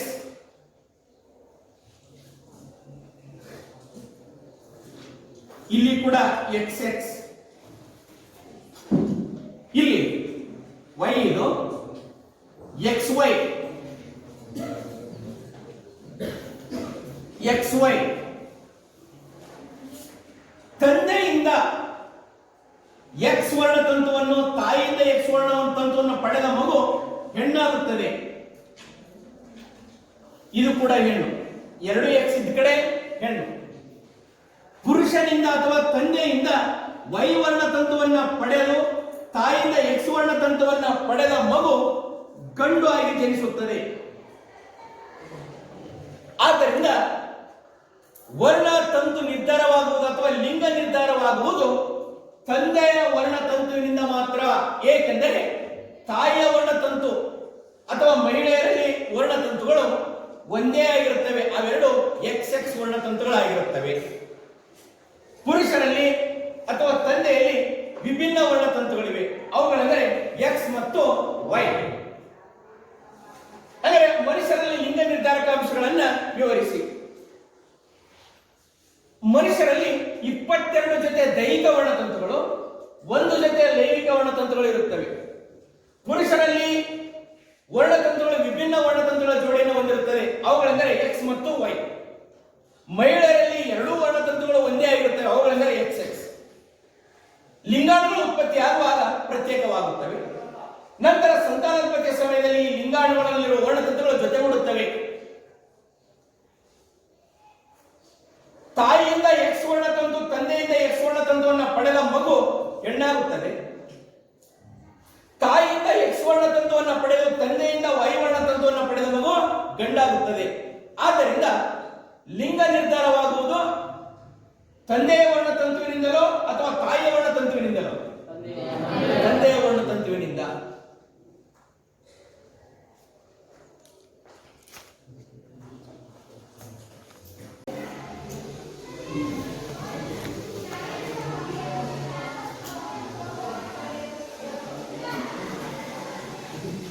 ಪ್ರಶ್ನೆ ಏನಿದೆ ಅಂತಂದ್ರೆ ಅನುವಂಶೀಯ ದಿಕ್ಚ್ಯುತಿ ಎಂದ್ರೆ ಏನು ಅಂತ ಇದೆ.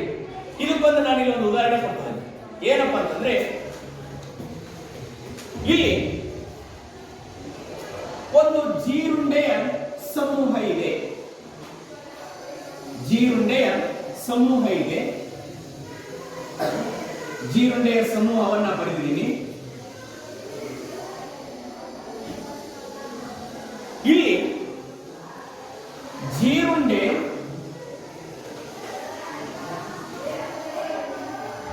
ಕೆಂಪು ಬಣ್ಣದ ಜೀರುಂಡೆ. ಕೆಂಪು ಬಣ್ಣದ ಜೀರುಂಡೆ ನಾವಿನ್ನ ಜೀರುಂಡೆ ಅಂತ ಕನ್ಸಿಡರ್ ಮಾಡ್ಕೊಳ್ಳೋಣ. ಅದು ಚಿತ್ರ ಬರೆಯಕ್ಕೆ ಆಗೋದಿಲ್ಲ. ಕೆಂಪು ಬಣ್ಣದ ಜೀರುಂಡೆ ಇದೆ. ಈ ಕೆಂಪು ಬಣ್ಣದ ಜೀರುಂಡೆಯ ಮೇಲೆ ಕಾಗೆಗಳ ದಾಳಿ ಮಾಡ್ತದೆ. ಕಾಗೆಗಳ ದಾಳಿಯಿಂದ ಕಾಗೆಗಳ ದಾಳಿಯನ್ನು ತಪ್ಪಿಸಿಕೊಳ್ಳಲು ಆ ಜೀರುಂಡೆ ಏನ್ ಮಾಡುತ್ತೆ ಅಂತಂದ್ರೆ ಕೆಂಪು ಬಣ್ಣದ ಜೀರುಂಡೆಗಳಿದ್ವಲ್ಲ, ಕಾಗೆ ಸುಲಭವಾಗಿ ಗೊತ್ತಿಡ್ತಾ ಇತ್ತು. ಹಸಿರು ಎಲೆಗಳ ಮೇಲೆ ಕುಂತ ಜೀರುಂಡೆಯನ್ನ ಕಾಗೆ ಸುಲಭವಾಗಿ ಗೊತ್ತಿಡ್ತಾ ಇತ್ತು. ಅದಕ್ಕೆ ಜೀರುಂಡೆಗಳು ಏನ್ ಮಾಡಿದ್ವು, ಇದನ್ನ ತಪ್ಪಿಸಿಕೊಳ್ಳಲು ತಮ್ಮಲ್ಲೇ ಸಂತಾನೋತ್ಪತ್ತಿ ಸಮಯದಲ್ಲಿ ಹಸಿರು ಬಣ್ಣದ ಜೀರುಂಡೆಗಳನ್ನು ಉತ್ಪತ್ತಿ ಮಾಡ್ತಾರೆ. ಯಾಕೆಂದ್ರೆ ಬದುಕುಳಿಯಲಿಕ್ಕೆ ಹಸಿರು ಬಣ್ಣದ ಜೀರುಂಡೆಯನ್ನ ಉತ್ಪತ್ತಿ ಮಾಡಲಿಕ್ಕೆ ಸಂತಾನೋತ್ಪತ್ತಿಯ ಮೂಲಕ ತಯಾರು ಮಾಡಿದ್ರು. ನಂತರ ಸಂಪೂರ್ಣ ಜೀರುಂಡೆಯ ಸಮೂಹವೇ ಹಸಿರು ಬಣ್ಣದ ಜೀರುಂಡೆಯಿಂದ ಕೂಡಿತು. ಈ ಹಸಿರು ಬಣ್ಣದ ಜೀರುಂಡೆ ಕಾಗೆಯ ಕೈಗೆ ಆಹಾರವಾಗಲಿಕ್ಕೆ ಸಿಗಲಿಲ್ಲ. ಅವುಗಳ ಸಂತಾನೋತ್ಪತ್ತಿ ನಿರಂತರವಾಗಿ ಮುಂದುವರಿತು. ಇದೇನಪ್ಪ ಅಂತಂದ್ರೆ, ಇಲ್ಲಿ ಕಾಗೆಯ ದಾಳಿಯಿಂದ ಜೀರುಂಡೆಯ ಪ್ರಭೇದದಲ್ಲಿ ಹೊಸ ಜೀರುಂಡೆಯ ಪ್ರಭೇದ ಉತ್ಪತ್ತಿ ಆಯಿತು.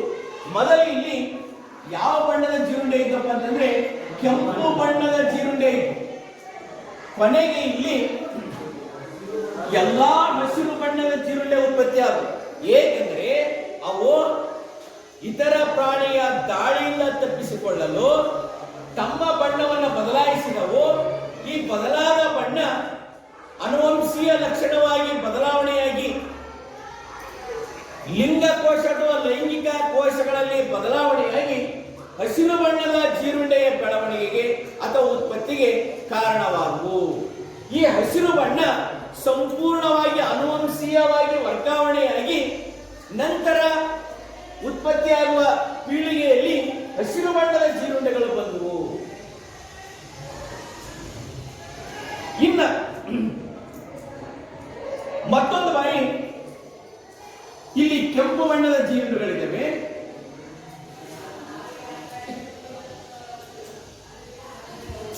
ಈ ಕೆಂಪು ಬಣ್ಣದ ಜೀರುಂಡೆಗಳಲ್ಲಿ ಕೆಲವು ಜೀರುಂಡೆಗಳು ನೀಲಿ ಬಣ್ಣವಾದವು, ಒಂದೇ ನೀಲಿ ಬಣ್ಣದಾಯಿತು. ಇನ್ನುಳಿದವೆಲ್ಲವೂ ಕೂಡ ಕೆಂಪು ಬಣ್ಣದ ಜೀರುಂಡೆಗಳೇ ಇತ್ತು. ಅದಕ್ಕೆ ಒಂದಾನೊಂದು ಕಾಲದಲ್ಲಿ ಆನೆ ಇದ್ರ ಮೇಲೆ ಕಾಲನ್ನ ಇಟ್ಟುಬಿಡ್ತು. ಆನೆ ಈ ಎಲ್ಲಾ ಜೀರುಂಡೆಗಳ ಮೇಲೆ ಕಾಲನ್ನ ಇಟ್ಟುಬಿಡ್ತು. ಈ ರೀತಿ ಎಲ್ಲಾ ಜೀರುಂಡೆಯ ಮೇಲೆ ಕಾಲನ್ನ ಇರಿಸಿದಾಗ ಕೇವಲ ಈ ಎರಡು ಅಥವಾ ಕೆಲವು ನೀಲಿ ಜೀರುಂಡೆಗಳು ಉಳಿದವು, ನೀಲಿ ಬಣ್ಣದ್ದಾಗಿದ್ವು. ಈ ನೀಲಿ ಬಣ್ಣದ ಜೀರುಂಡೆಯಿಂದ ತಮ್ಮಲ್ಲಿಯೇ ಸಂತಾನೋತ್ಪತ್ತಿ ಕ್ರಿಯೆಯನ್ನು ನಡೆಸಿ ನಂತರ ಮುಂದಿನ ತಳಿಯಲ್ಲಿ ಉತ್ಪತ್ತಿಯಾಗುವ ಎಲ್ಲಾ ಜೀರುಂಡೆಗಳು ನೀಲಿ ಬಣ್ಣದ್ದಾಗಿದ್ದವು. ಏಕೆಂದರೆ ಕೆಂಪು ಜೀರುಂಡೆಯನ್ನು ನಾಶವಾಗಿ ಬಿಟ್ಟಿದ್ದಾರೆ. ಇಲ್ಲಿ ಕೂಡ ಆನುವಂಶೀಯವಾಗಿ ಗುಣ ವರ್ಗಾವಣೆಯಾಗಿದೆ. ಹಾಗೆ ಮೂರನೇ ಹಂತದಲ್ಲಿ ಇಲ್ಲಿ ಮೊದಲಿಗೆ ಕೆಂಪು ಬಣ್ಣದ ಜೀರುಂಡೆಗಳಿದ್ದಾವೆ. ಈ ಜೀರುಂಡೆಗಳು ಸಾಕಷ್ಟು ಆಹಾರ ಪೂರೈಕೆ ಇದ್ದಲ್ಲಿ, ಎಲೆಗಳು ಹಸಿರು ಆಗಿದ್ದಲ್ಲಿ ಸಾಕಷ್ಟು ಆಹಾರವನ್ನು ತಿಂದು ಕೆಂಪು ಬಣ್ಣದಲ್ಲಿ ಯಾವುದೇ ಪ್ರಾಕೃತಿಕ ವಿಕೋಪ ಅವುಗಳಿಗೆ ಕಾಣಿಸಲಿಲ್ಲ. ಆದ್ದರಿಂದ ಅವುಗಳು ತಮ್ಮ ಬಣ್ಣವನ್ನು ಬದಲಾವಣೆ ಮಾಡಲಿಕ್ಕೆ ಹೋಗಲಿಲ್ಲ. ಆದ್ದರಿಂದ ಕೆಂಪು ಬಣ್ಣದ ಜೀರುಂಡೆಗಳಾಗಿದ್ದಾವೆ. ಆದರೆ ಕೆಲವು ವಿಷಮ ಪರಿಸ್ಥಿತಿಯಲ್ಲಿ ಆಹಾರ ಕೊರತೆ ಇದ್ದಾಗ ಅಥವಾ ಹಸಿರಿನ ಕೊರತೆ ಇದ್ದಾಗ ಈ ಕೆಂಪು ಬಣ್ಣದ ಜೀರುಂಡೆಗಳು ಅವುಗಳ ತೂಕ ಕಡಿಮೆಯಾಯಿತು. ಅವುಗಳ ತೂಕ ಏನಾಯಿತು? ಕಡಿಮೆಯಾಗಿ ಅವುಗಳ ರಾಶಿಯಲ್ಲಿ, ಅವುಗಳ ತೂಕದಲ್ಲಿ ಏನದು ಕಡಿಮೆ ಆಯಿತು. ನೋಡಿ, ತೂಕ ಕಡಿಮೆಯಾಗಿದೆ, ತೂಕ ಕಡಿಮೆಯಾಗಿದೆ. ಆದರೆ ತೂಕ ಕಡಿಮೆಯಾದಲ್ಲಿ, ಈ ರೀತಿ ತೂಕ ಕಡಿಮೆಯಾದಲ್ಲಿ ಮುಂದಿನ ತಳಿ ಪೀಳಿಗೆಯ ಜೀರುಂಡೆಗಳು ತೂಕ ಕಡಿಮೆಯಿಂದ ಬರಬೇಕು ಅಥವಾ ತೂಕ ಹೆಚ್ಚಿಗಿಂದ ಬರಬೇಕು? ಮೇಲಿನ ಉದಾಹರಣೆಗಳನ್ನು ಗಮನಿಸಿದಾಗ ಏನ್ ಬರಬೇಕು? ತೂಕ ಕಡಿಮೆಯಿಂದ ಜೀರುಂಡೆಗಳು ಬರಬೇಕು ಏನ್ ತೂಕ ಹೆಚ್ಚಿಗಿದ್ದಾವ ಜೀರುಂಡೆಗಳು ಬರಬೇಕು? ತೂಕ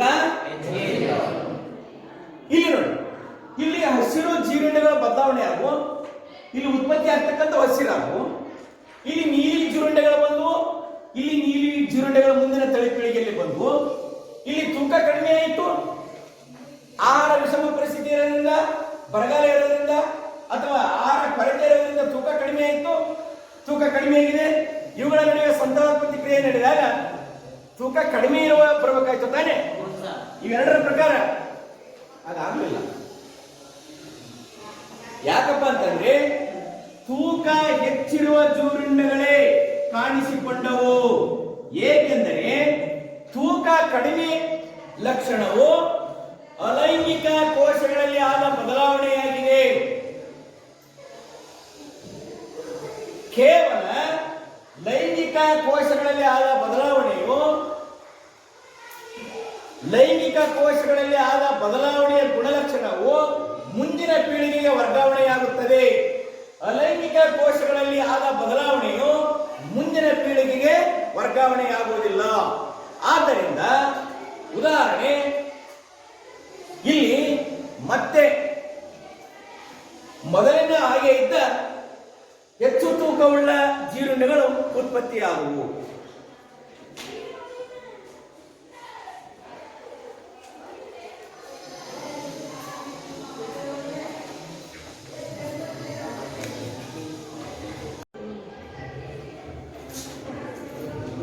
ವಾದ ಏನಪ್ಪ ಅಂತಂದ್ರೆ ಗಳಿಸಿದ ಲಕ್ಷಣಗಳು ಆನುವಂಶೀಯವಾಗುವುದಿಲ್ಲ. ಉದಾಹರಣೆಯೊಂದಿಗೆ ವಿವರಿಸಿ ಅಂತ ಪ್ರಶ್ನೆ ಬರುತ್ತೆ. ಗಳಿಸಿದ ಲಕ್ಷಣ ಆನುವಂಶೀಯವಾಗುವುದಿಲ್ಲ. ಆನುವಂಶೀಯವಾಗುವುದಿಲ್ಲ ಹೇಗೆ? ಆನುವಂಶೀಯವಾಗುವುದಿಲ್ಲ ಹೇಗೆ ಹೇಳ್ಬೇಕಿದೆ ಅಂತಂದ್ರೆ, ನಾನು ಇಲ್ಲಿ ಕೆಲವೊಂದು ಉದಾಹರಣೆ ಕೊಡ್ತೇನೆ. ಇಲ್ಲಿ ಜೀರುಂಡೆ ತೂಕ ಕಳ್ಕೊಂತ ಹೌದಾ?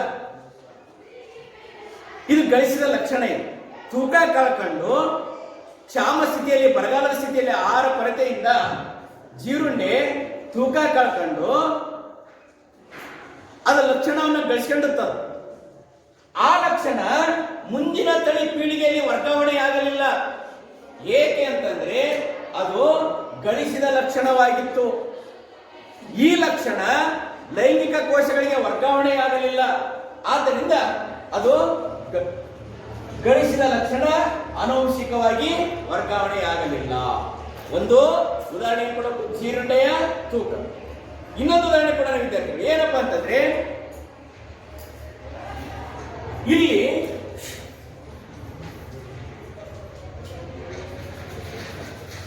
ಎರಡು ಇಲಿ ತೆಗೆದುಕೊಂಡದೆ. ಇಲಿಯ ಬಾಲ ಇದೆ. ಇಲಿ ಬಾಲನ ಕಟ್ ಮಾಡಿದೆ, ಮತ್ತಿವೆರಡು ಸಂತಾನೋತ್ಪತ್ತಿ ಮಾಡಿವು. ಇವುಗಳಿಗೆ ಹುಟ್ಟತಕ್ಕಂಥ ಇಲಿ ಮರಿಗೆ ಬಾಲ ಇತ್ತು. ಮತ್ತೆ ಈ ಇಲಿ ಮರಿ ಬಾಲ ಕಟ್ ಮಾಡಿದೆ. ಈ ಇಲಿ ಮರಿಗೆ ಹುಟ್ಟತಕ್ಕಂಥ ಮರಿಗಳು ಕೂಡ ಏನಿತ್ತು? ಬಾಲ ಇತ್ತು. ಅಂದ್ರೆ ಇವು ಈ ಇಲಿಗಳು ತಮ್ಮ ಜೀವಿತಾವಧಿಯಲ್ಲಿ ಬಾಲ ಇರುವುದನ್ನ ಅಥವಾ ಬಾಲ ಇರದ ಹಾಗೆಯೇ ಬದುಕುವುದನ್ನ ಕಲಿತದ್ದು ಅವು. ಆದ್ರೆ ಮುಂದಿನ ಮರಿ ಪೀಳಿಗೆಯಲ್ಲಿ ಬಾಲ ಇರಬಾರ್ದಾಗಿತ್ತು. ಯಾಕಂದ್ರೆ ಅವರ ಅವಶ್ಯಕತೆ ಇದ್ದಿಲ್ಲ. ಅದು ಗಳಿಸ್ಕೊಂಡ್ಬಿಟ್ಟದ ಲಕ್ಷಣವನ್ನ, ಬಾಲ ಇದ್ದಂಗ ಓಡಾಡೋದು. ಆದ್ರೆ ಮರಿ ಇಲಿಯಲ್ಲಿ ಬಾಲ ಇತ್ತು. ಅಂದರೆ ಇದು ಲಕ್ಷಣವನ್ನು ಗಳಿಸಿದ ಲಕ್ಷಣ ತಾನೆ. ಗಳಿಸಿದ ಲಕ್ಷಣ ಆನುವಂಶೀಯವಾಗಿ ವರ್ಗಾವಣೆ ಆಗುವುದಿಲ್ಲ ಅನ್ನೋದಕ್ಕೆ ಇವೆರಡು ಉದಾಹರಣೆಯಾಗಿದ್ದಾವೆ. ಹೌದನಪ್ಪ? ಎಸ್. ಇನ್ನ ಹಾಗಾದ್ರೆ ಅನುವಂಶೀಯವಾದ ಗುಣಗಳು ಯಾವುವು? ಈಗ ಗಳಿಸಿದ ಲಕ್ಷಣಗಳು ಅನುವಂಶೀಯವಾಗುವುದಿಲ್ಲ. ಹೌದಾ? ಬರ್ಕಡೆ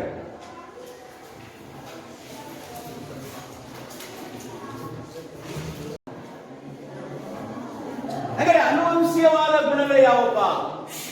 ಲಿಸನ್. ಅನುವಂಶೀಯವಾದ ಗುಣಗಳು ಲೈಂಗಿಕ ಕೋಶಗಳಲ್ಲಿ ಆದ ಬದಲಾವಣೆಗಳು ಮುಂದಿನ ತಳಿ ಪೀಳಿಗೆಯ ಬದಲಾವಣೆಗೆ ಕಾರಣವಾಗುತ್ತವೆ. ಆದ್ದರಿಂದ ಲೈಂಗಿಕ ಅಥವಾ ಲಿಂಗ ಕೋಶಗಳಲ್ಲಿ ಆದ ಬದಲಾವಣೆಯ ಗುಣಲಕ್ಷಣಗಳು ಮುಂದಿನ ಪೀಳಿಗೆಯಲ್ಲಿ ಏನು ವರ್ಗಾವಣೆಗೊಳ್ಳುತ್ತವೆ. ಇವುಗಳನ್ನೇ ಅನುವಂಶೀಯವಾದ ಗುಣಗಳು ಎಂದು ಕರೆಯುತ್ತೇವೆ. ಉದಾಹರಣೆ, ಇಲ್ಲಿ ಕೆಂಪು ಬಣ್ಣದ ಜೀರುಂಡೆಯಿಂದ ಅದು ಕಾಗೆಗಳಿಂದ ದಾಳಿಯನ್ನು ತಪ್ಪಿಸಿಕೊಳ್ಳಲು ತನ್ನ ಬಣ್ಣವನ್ನ ಹಸಿರು ಬಣ್ಣಕ್ಕೆ ಬದಲಾಯಿಸಿತು. ಆ ಹಸಿರು ಬಣ್ಣ ಲೈಂಗಿಕ ಕೋಶಗಳಲ್ಲಿಯ ಡಿಎನ್ಎ ಬದಲಾವಣೆಗೆ ಕಾರಣವಾಯಿತು. ಆಗ ಮುಂದಿನ ತಳಿ ಪೀಳಿಗೆಯಲ್ಲಿ ಉತ್ಪತ್ತಿಯಾಗುವ ಜೀರುಂಡೆಗಳು ಹಸಿರು ಬಣ್ಣದ ಜೀರುಂಡೆಗಳಿದ್ದವು. ಆದ್ದರಿಂದ ಲೈಂಗಿಕ ಅಥವಾ ಲಿಂಗ ಕೋಶಗಳ ಡಿಎನ್ಎದಲ್ಲಿ ಬದಲಾವಣೆಯಾದ ಗುಣಲಕ್ಷಣಗಳು ಮುಂದಿನ ಪೀಳಿಗೆಗೆ ವರ್ಗಾವಣೆಯಾಗುತ್ತವೆ ಅಥವಾ ಅನುವಂಶೀಯವಾಗುತ್ತವೆ. ಬಟ್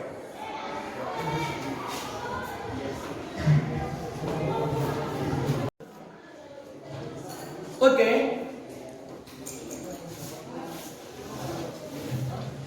ಇಲ್ಲೊಂದು ಕಾನ್ಸೆಪ್ಟ್ ಇದೆ ಅಥವಾ ಪ್ರಶ್ನೆ ಇದೆ. ವಂಶವಾಹಿ ಹರಿವು, ವಂಶವಾಹಿಗಳ ಹರಿವು ಅಂದ್ರೆ ಏನು? ವಂಶವಾಹಿಗಳ ಹರಿವು ಅಂದ್ರೆ ಏನು?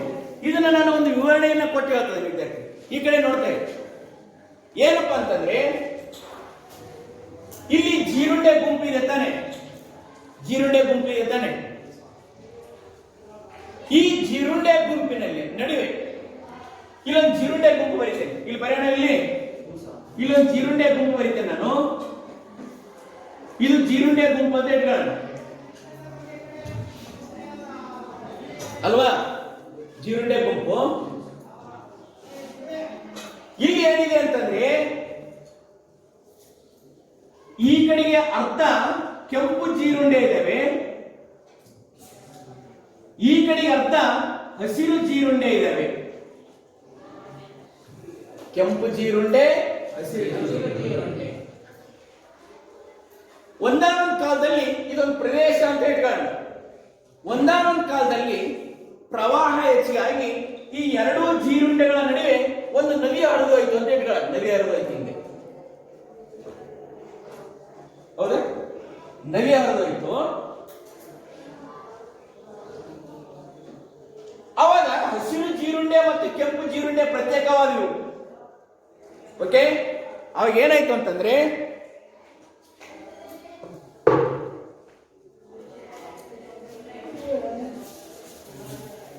ಲಿಸನ್, ಕೆಂಪು ಜೀರುಂಡೆ ಈ ಕಡೆಗೆ ಆದವು, ಒಂದು ಪ್ರದೇಶಕ್ಕೆ ಸೀಮಿತವಾದವು. ಹಸಿರು ಜೀರುಂಡೆ ಮತ್ತೊಂದು ಪ್ರದೇಶಕ್ಕೆ ಸೀಮಿತವಾದವು. ಇಲ್ಲ, ಈಗ ಕೆಂಪು ಜೀರುಂಡೆ ತಮ್ಮಲ್ಲೇ ಸಂತಾನೋತ್ಪತ್ತಿ ಕ್ರಿಯೆಯನ್ನು ನಡೆಸಿ ಕೆಂಪು ಜೀರುಂಡೆಯನ್ನ ಉತ್ಪತ್ತಿ ಮಾಡಿದವು. ಹಸಿರು ಜೀರುಂಡೆ, ಇದು ಕೆಂಪು ಜೀರುಂಡೆ, ಇದು ಹಸಿರು ಜೀರುಂಡೆ ತಮ್ಮಲ್ಲಿನ ಸಂತಾನೋತ್ಪತ್ತಿ ಕ್ರಿಯೆ ನಡೆಸಿ ಹಸಿರು ಜೀರುಂಡೆಯನ್ನು ಉತ್ಪತ್ತಿ ಮಾಡಿದವು. ಒಂದು ಕಾಗೆ ಈ ಜೀರುಂಡೆಯನ್ನ ತಿನ್ನಲಿಕ್ಕೆ ತನ್ನ ಆಹಾರಕ್ಕಾಗಿ ಉಪಯೋಗಿಸುವುದಕ್ಕೆ ಒಂದು ಕೆಂಪು ಜೀರುಂಡೆನೇ ಎತ್ಕೊಂಡು ಹಿಂಗೆ ಹಾಕ್ತಾ ಇತ್ತು. ಈ ಕಡೆಯಿಂದ ಈ ಕಡೆಗೆ ಬಂದಾಗ ಅದನ್ನ ತಿನ್ನಲಾರದೆ ಈ ಕಡೆಗೆ ಬಿಟ್ಟು ಬಿಡ್ತಾವ. ಕೆಂಪು ಜೀರುಂಡೆ ಈ ಕಡೆ ಹಸಿರು ಸಮೂಹದ ಜೀರುಂಡೆನೇ ಸೇರ್ಕೊಳ್ತು. ಆಗ ಕೆಂಪು ಮತ್ತು ಹಸಿರು ಜೀರುಂಡೆಯ ನಡುವೆ ಸಂತಾನ ಪ್ರತಿಕ್ರಿಯೆ ನಡೆದು ಹೊಸ ಪ್ರಭೇದದ ಒಂದು ಉತ್ಪತ್ತಿಗೆ ಕಾರಣವಾಯಿತು. ಇಲ್ಲಿ ಇದು ಒಂದು ಉದಾಹರಣೆ. ಮತ್ತೇನಪ್ಪ ಅಂತಂದ್ರೆ, ಈ ರೀತಿ ಹಲವು ಸಮೂಹಗಳಾಗಿ ಬೇರ್ಪಟ್ಟ ಗುಂಪಿನ ನಡುವೆ ಯಾವುದೋ ಒಂದು ಜೀವಿ ಆಕಸ್ಮಿಕವಾಗಿ ಇನ್ನೊಂದು ಗುಂಪನ್ನು ಸೇರಿ ಆ ಗುಂಪಿನ ಜೀವಿಯೊಂದಿಗೆ ಸಂತಾನ ಪ್ರತಿಕ್ರಿಯೆಯನ್ನು ನಡೆಸಿದಾಗ ಮತ್ತೊಂದು ಹೊಸ ಪ್ರಭೇದ ಉತ್ಪತ್ತಿಯಾಗುತ್ತದೆ. ಇದನ್ನೇ ಏನಂತ ಕರೀತಾರಪ್ಪ ಅಂತಂದ್ರೆ ವಂಶವಾಹಿಗಳ ಹರಿವು ಅಂತ ಕರೀತಾರೆ. ಇನ್ನ ಸರಿ ಹೇಳೋಣ. ವಂಶವಾಹಿಗಳ ಹರಿವು ಅಂದ್ರೆ ಏನಪ್ಪಾ ಅಂತಂದ್ರೆ, ನೈಸರ್ಗಿಕ ವಿಕೋಪದಿಂದ ಅಥವಾ ಪ್ರಾಕೃತಿಕ ಬದಲಾವಣೆಗಳಿಂದ ಸಮೂಹಗಳಲ್ಲಿ ಬೇರ್ಪಟ್ಟು ಸಮೂಹದ ಒಂದು ಜೀವಿ ಇನ್ನೊಂದು ಸಮೂಹದ ಬೇರೆ ಸಮೂಹದ ಜೀವಿಯೊಂದಿಗೆ ಸಂತಾನೋತ್ಪತ್ತಿ ಕ್ರಿಯೆಯನ್ನು ನಡೆಸಿದಾಗ ವಿಭಿನ್ನ ಪ್ರಭೇದದ ಜೀವಿಯು ಅಥವಾ ವಿಭಿನ್ನ ಪ್ರಭೇದದ ತಳಿಯು ಉತ್ಪತ್ತಿಯಾಗುತ್ತದೆ. ಇದನ್ನೇ ವಂಶವಾಹಿಗಳ ಹರಿವು ಎಂದು ಕರೆಯುತ್ತೇವೆ. ಉದಾಹರಣೆ, ಜೀರುಂಡೆಯ ಗುಂಪಿನ ನಡುವೆ ನದಿ ಅಥವಾ ಪ್ರಾಕೃತಿಕ ವಿಕೋಪ ಉಂಟಾಗಿ ಒಂದು ಜೀರುಂಡೆ ಮತ್ತೊಂದು ಗುಂಪಿನ ಜೀರುಂಡೆಯೊಂದಿಗೆ ಸೇರಿಕೊಂಡು ಹೊಸ ಪ್ರಭೇದವೊಂದರ ಉತ್ಪತ್ತಿಗೆ ಕಾರಣವಾಗುತ್ತದೆ. ಅರ್ಥ ಆಯ್ತಾ? ಬರ್ಕಳಿ.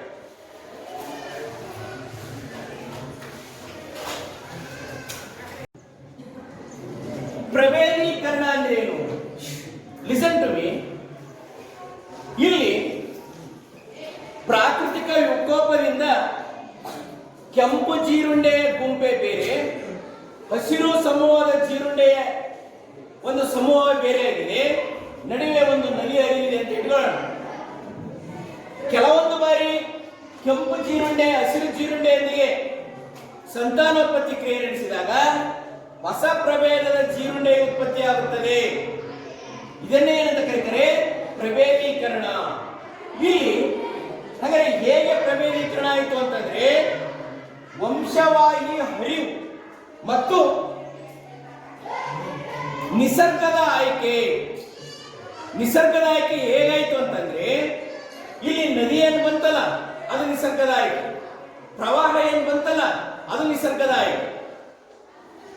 ಹಾಗಾದ್ರೆ ಪ್ರಭೇದೀಕರಣ ಅಂದ್ರೆ ಏನು? ನಿಸರ್ಗದ ಆಯ್ಕೆ ಮತ್ತು ವಂಶವಾಹಿ ಹರಿವಿನಿಂದ ಹೊಸ ಪ್ರಭೇದ ಉತ್ಪತ್ತಿಯಾಗುತ್ತದೆ ಅಥವಾ ಹೊಸ ತಳಿ ಉತ್ಪತ್ತಿಯಾಗುತ್ತದೆ. ಇದನ್ನೇ ಪ್ರಭೇದೀಕರಣ ಎಂದು ಕರೆಯುವರು. ಒಂದಂಕಕ್ಕೆ ಅಥವಾ ಎರಡಂಕಕ್ಕೆ ಕೇಳ್ತದೆ.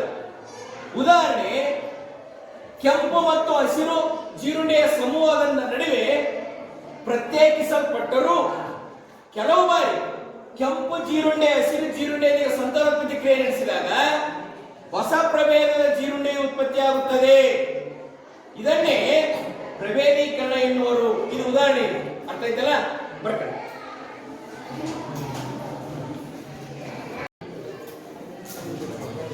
ಕಾರ್ಯಾನುರೂಪಿ ಅಂಗಗಳು ಅಂದ್ರೆ ಏನು? ಇಲ್ಲ, ನೀವು ಉದಾಹರಣೆ ಕೊಡ್ತಾರೆ. ಬಾವಲಿಯ ರೆಕ್ಕೆ ಹಾರ್ಲಿಕ್ಕೆ ಅನುಕೂಲ, ಹಕ್ಕಿಯ ರೆಕ್ಕೆನೂ ಕೂಡ ಹಾರ್ಲಿಕ್ಕೆ ಅನುಕೂಲ ಇದೆ. ಆದರೆ ಇವು ರಚನೆಯಲ್ಲಿ ಭಿನ್ನವಾಗಿದೆ. ಕಾರ್ಯದಲ್ಲಿ ಒಂದೇ ಇರುವ ಆದರೆ ರಚನೆಯಲ್ಲಿ ಭಿನ್ನವಾಗಿರುವ ಅಂಗಗಳನ್ನು ಕಾರ್ಯಾನುರೂಪಿ ಅಂಗಗಳು ಎಂದು ಕರೆಯುತ್ತಾರೆ. ಉದಾಹರಣೆ, ಬಾವಲಿಯ ರೆಕ್ಕೆ ಮತ್ತು ಹಕ್ಕಿಯ ರೆಕ್ಕೆ. ಅರ್ಥ ಆಯ್ತಲ್ಲಪ್ಪ? ಬಹಳ ಸಿಂಪಲ್. ಒಂದಂಕದ ಪ್ರಶ್ನೆ ಕೇಳ್ತಾರೆ. ಕಾರ್ಯಾನುರೂಪಿ ಅಂಗಗಳು ಎಂದರೇನು ಅಂತ ಒಂದು ಅಂಕದ ಪ್ರಶ್ನೆ ಕೇಳ್ತಾರೆ. ಅದೇ ತರ ರಚನಾನುರೂಪಿ ಅಂಗಗಳು ಎಂದರೇನು? ರಚನೆಯಲ್ಲಿ ಒಂದೇ ಇದೆ. ರಚನೆಯಲ್ಲಿ ಒಂದೇ ಇದೆ. ಏನಪ್ಪ ರಚನೆಯಲ್ಲಿ ಒಂದೇ ಇದೆ? ಕಪ್ಪೆಯ ಮುಂಗಾಲು, ಮಾನವನ ಕೈ, ಪಕ್ಷಿಯ ಹಿಂಗಾಲು, ಹಲ್ಲಿಯ ಕೈ, ಇವು ರಚನೆಯಲ್ಲಿ ಒಂದೇ ಇದೆ. ಆದರೆ ಕಾರ್ಯದಲ್ಲಿ ಬೇರೆ ಬೇರೆ ಇದೆ.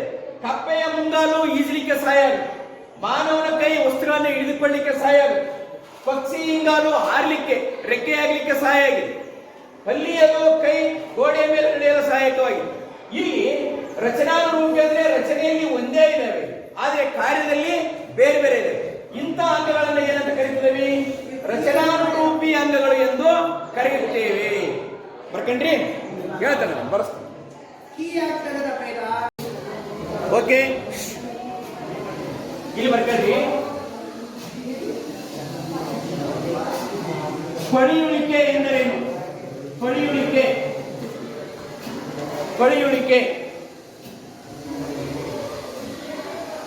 ಪಡೆಯುಳಿಕೆ ಎಂದರೇನು?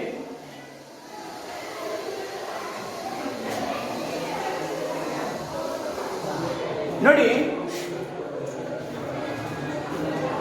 ಇಲ್ಲಿ ಪಳುವಳಿಕೆ ಅಂತ ನಾವು ಎದಕ್ಕೆ ಕರೀತಿದ್ದೀವಿ? ಒಂದು ಚಿಟ್ಟೆ, ಪುರಾತನ ಕಾಲದ ಒಂದು ಚಿಟ್ಟೆ ಒಂದು ಬಿಸಿ ನೀರಿನ ಬುಗ್ಗೆ ಕೆಸರಿನಲ್ಲಿ ಊದಿಕೊಂಡಿದೆ ಅಂತ ಇಟ್ಕೊಳ್ಳೋಣ. ಆ ಬಿಸಿ ನೀರಿನ ಬುಗ್ಗೆ ಕೆಸರಿನಲ್ಲಿ ಸಿಲುಕಿದಂತಹ ಚಿಟ್ಟೆ ಸಂಪೂರ್ಣವಾಗಿ ಕೊಳೆಯದೆ ಅರ್ಧಮರ್ಧ ಕೊಳೆತು ಅದರ ಪಡಿಯಚ್ಚನ್ನ ಹಾಗೆ ಉಳಿಸಿಕೊಂಡಿರುತ್ತದೆ. ಈ ರೀತಿ ಹಳೆಯ ಕಾಲದ ಜೀವಿಗಳು ಭೂಮಿಯ ಆಳದಲ್ಲಿ ಪದರಗಳಲ್ಲಿ ಸಂಪೂರ್ಣವಾಗಿ ಕೊಳೆಯದೆ ಅದರ ಪಡಿಯಚ್ಚು ಅಥವಾ ಅದರ ಅವಶೇಷವನ್ನ ಹಾಗೆ ಉಳಿಸಿರುತ್ತವೆ. ಆ ಅವಶೇಷಗಳನ್ನ ಅಧ್ಯಯನವೇ ಪಳಿಯುಳಿಕೆ. ಹಾಗಾದ್ರೆ ಪಳಿಯುಳಿಕೆಯನ್ನ ಹೇಗೆ ಅಧ್ಯಯನ ಮಾಡ್ತದ ನಾವು? ಈ ಪಳಿಯುಳಿಕೆಯ ಈಗಿರುವ ಜೀವಿಗಳು ಈ ಪಳಿಯುಳಿಕೆಯ ಗುಣಲಕ್ಷಣವನ್ನೇ ಹೊಂದಿರುತ್ತವೆ.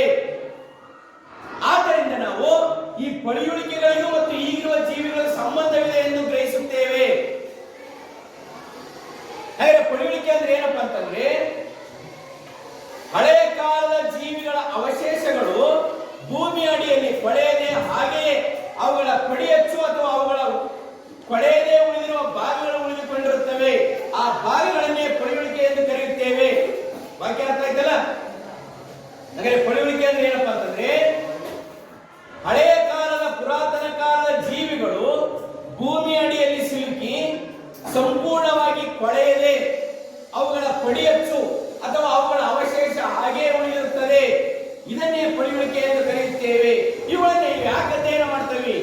ಇಲ್ಲಿ ನೋಡಿ, ಈ ಪಳಿಯುಳಿಕೆಯನ್ನು ಯಾಕೆ ಅಧ್ಯಯನ ಮಾಡ್ತದಪ್ಪ ಅಂತಂದ್ರೆ ಈಗಿರುವ ಜೀವಿಗಳು ಈ ಪಳಿಯುಳಿಕೆಯ ಜೀವಿಗಳನ್ನ ಹೋಲುತ್ತವೆ. ಆದ್ದರಿಂದ ಈ ಪಳಿಯುಳಿಕೆ ಜೀವಿಗಳು ಈಗಿರುವ ಜೀವಿಗಳ ಪೂರ್ವಜರೆಂದು ತಿಳಿಯಲು ನಾವು ಪಳಿಯುಳಿಕೆಯನ್ನು ಅಧ್ಯಯನ ಮಾಡುತ್ತೇವೆ. ಹೌದಾ? ಅದೇ ತರ ನಾವಿಲ್ಲಿ ಕಾರ್ಯಾನುರೂಪಿ ಅಂಗಗಳು, ರಚನಾನುರೂಪಿ ಅಂಗಗಳು, ಪಳಿಯುಳಿಕೆಗಳನ್ನು ಯಾಕೆ ಅಧ್ಯಯನ ಮಾಡಿದಪ್ಪ ಅಂತಂದ್ರೆ ಈ ಕಾರ್ಯಾನುರೂಪಿ ಅಂಗಗಳಲ್ಲಿ ಈ ಬಾವಲಿ ಮತ್ತು ಅಕ್ಕಿಯ ಪೂರ್ವಜ ಒಂದೇ ಅಂತ ಅರ್ಥ ಆಯ್ತು ನಮಗೆ. ಹೌದಾ? ಅದೇ ತರ ಕಪ್ಪೆ, ಮಾನವ, ಪಕ್ಷಿ, ಹಲ್ಲಿ ಇವುಗಳೆಲ್ಲವೂ ಪೂರ್ವಜರು ಒಂದೇ ಅಂತ ಗೊತ್ತಾಯ್ತು. ಅದೇ ರೀತಿ ಈ ಪಳಿಯುಳಿಕೆ ಅಧ್ಯಯನದಿಂದ ಈಗಿರುವ ಜೀವಿಗಳು ಇದಕ್ಕೆ ಸಂಬಂಧಿಸಿವೆ ಎನ್ನುವುದು ಕೂಡ ನಮಗೆ ಅರ್ಥ ಆಯಿತು. ಆದ್ದರಿಂದ ಕಾರ್ಯಾನುರೂಪಿ ಅಂಗಗಳು, ರಚನಾನುರೂಪಿ ಅಂಗಗಳು ಮತ್ತು ಪಳಿಯುಳಿಕೆಗಳು ಇವೆಲ್ಲವೂ ಸೇರಿ ಜೀವ ವಿಕಾಸಕ್ಕೆ ಸಾಕ್ಷ್ಯಾಧಾರಗಳು ಎಂದು ನಮಗೆ ಅರ್ಥವಾಗುತ್ತದೆ. ಅರ್ಥ ಆಯ್ತಲ್ಲ? ಪ್ರಕರಣ ಪಳಿಯುಳಿಕೆ ಲಾಸ್ಟ್. ಇಲ್ಲಿ ಪಳಿಯುಳಿಕೆ ಅಂದ್ರೆ ಏನು? ಒಂದೊಂದು ಪ್ರಶ್ನೆ ಬರುತ್ತೆ, ಉತ್ತರ ಬರೀರಿ ಅಂತ ಉತ್ತರ ವಾಕ್ಯ ಬರೆದು ನೀವು ಉದಾಹರಣೆ ಬರೀಬೇಕು. ಪಳಿಯುಳಿಕೆ ಅಂದ್ರೆ ಏನಪ್ಪಾ ಅಂತಂದ್ರೆ ಭೂಮಿಯ ಅಡಿಯಲ್ಲಿ ಪುರಾತನ ಕಾಲದ ಜೀವಿಗಳ ಕೊಳೆಯದೇ ಇರುವ ಅವಶೇಷವನ್ನ ಪಳಿಯುಳಿಕೆ ಅಂತ ನಾವು ಕರೀತಾ ಇದ್ದೇವೆ. ಉದಾಹರಣೆ, ಚಿಟ್ಟೆಯ ಅವಶೇಷ, ಡೈನೋಸಾರ್ ತಲೆಬುರುಡೆ, ನಿಕ್ಟಿಯಾ ಅಂತಕ್ಕಂಥ ಮೀನು. ಈ ಪಳಿಯುಳಿಕೆಯನ್ನ ಯಾಕೆ ಅಧ್ಯಯನ ಮಾಡ್ತೇವೆ ಅಂತಂದ್ರೆ ನಾವು ಈಗಿರುವ ಜೀವಿಗಳು ಇವುಗಳ ಗುಣಲಕ್ಷಣವನ್ನು ಹೊಂದಿರುತ್ತವೆ. ಆದ್ದರಿಂದ ಈಗಿರುವ ಜೀವಿಗಳ ಪೂರ್ವಜ ಇವು ಎಂದು ನಾವು ಊಹಿಸಲು ನಾವು ಪಳಿಯುಳಿಕೆಯನ್ನು ಅಧ್ಯಯನ ಮಾಡುತ್ತೇವೆ. ಅರ್ಥ ಆಯ್ತಾ? ಓಕೆ, ಇದನ್ನ ಬರ್ಕೊಂಡಿದ್ದೀರಲ್ಲ ನೋಡ್ಸನ್ನ. ಮತ್ತೇನು ಇದನ್ನ ಬರ್ಕೊಳ್ಳೋದು ಬೇಡ. ಅಲ್ಲಿ ಬೋರ್ಡ್ ಮೇಲೆ ಇದನ್ನಿದೆಯಲ್ಲ ಅದು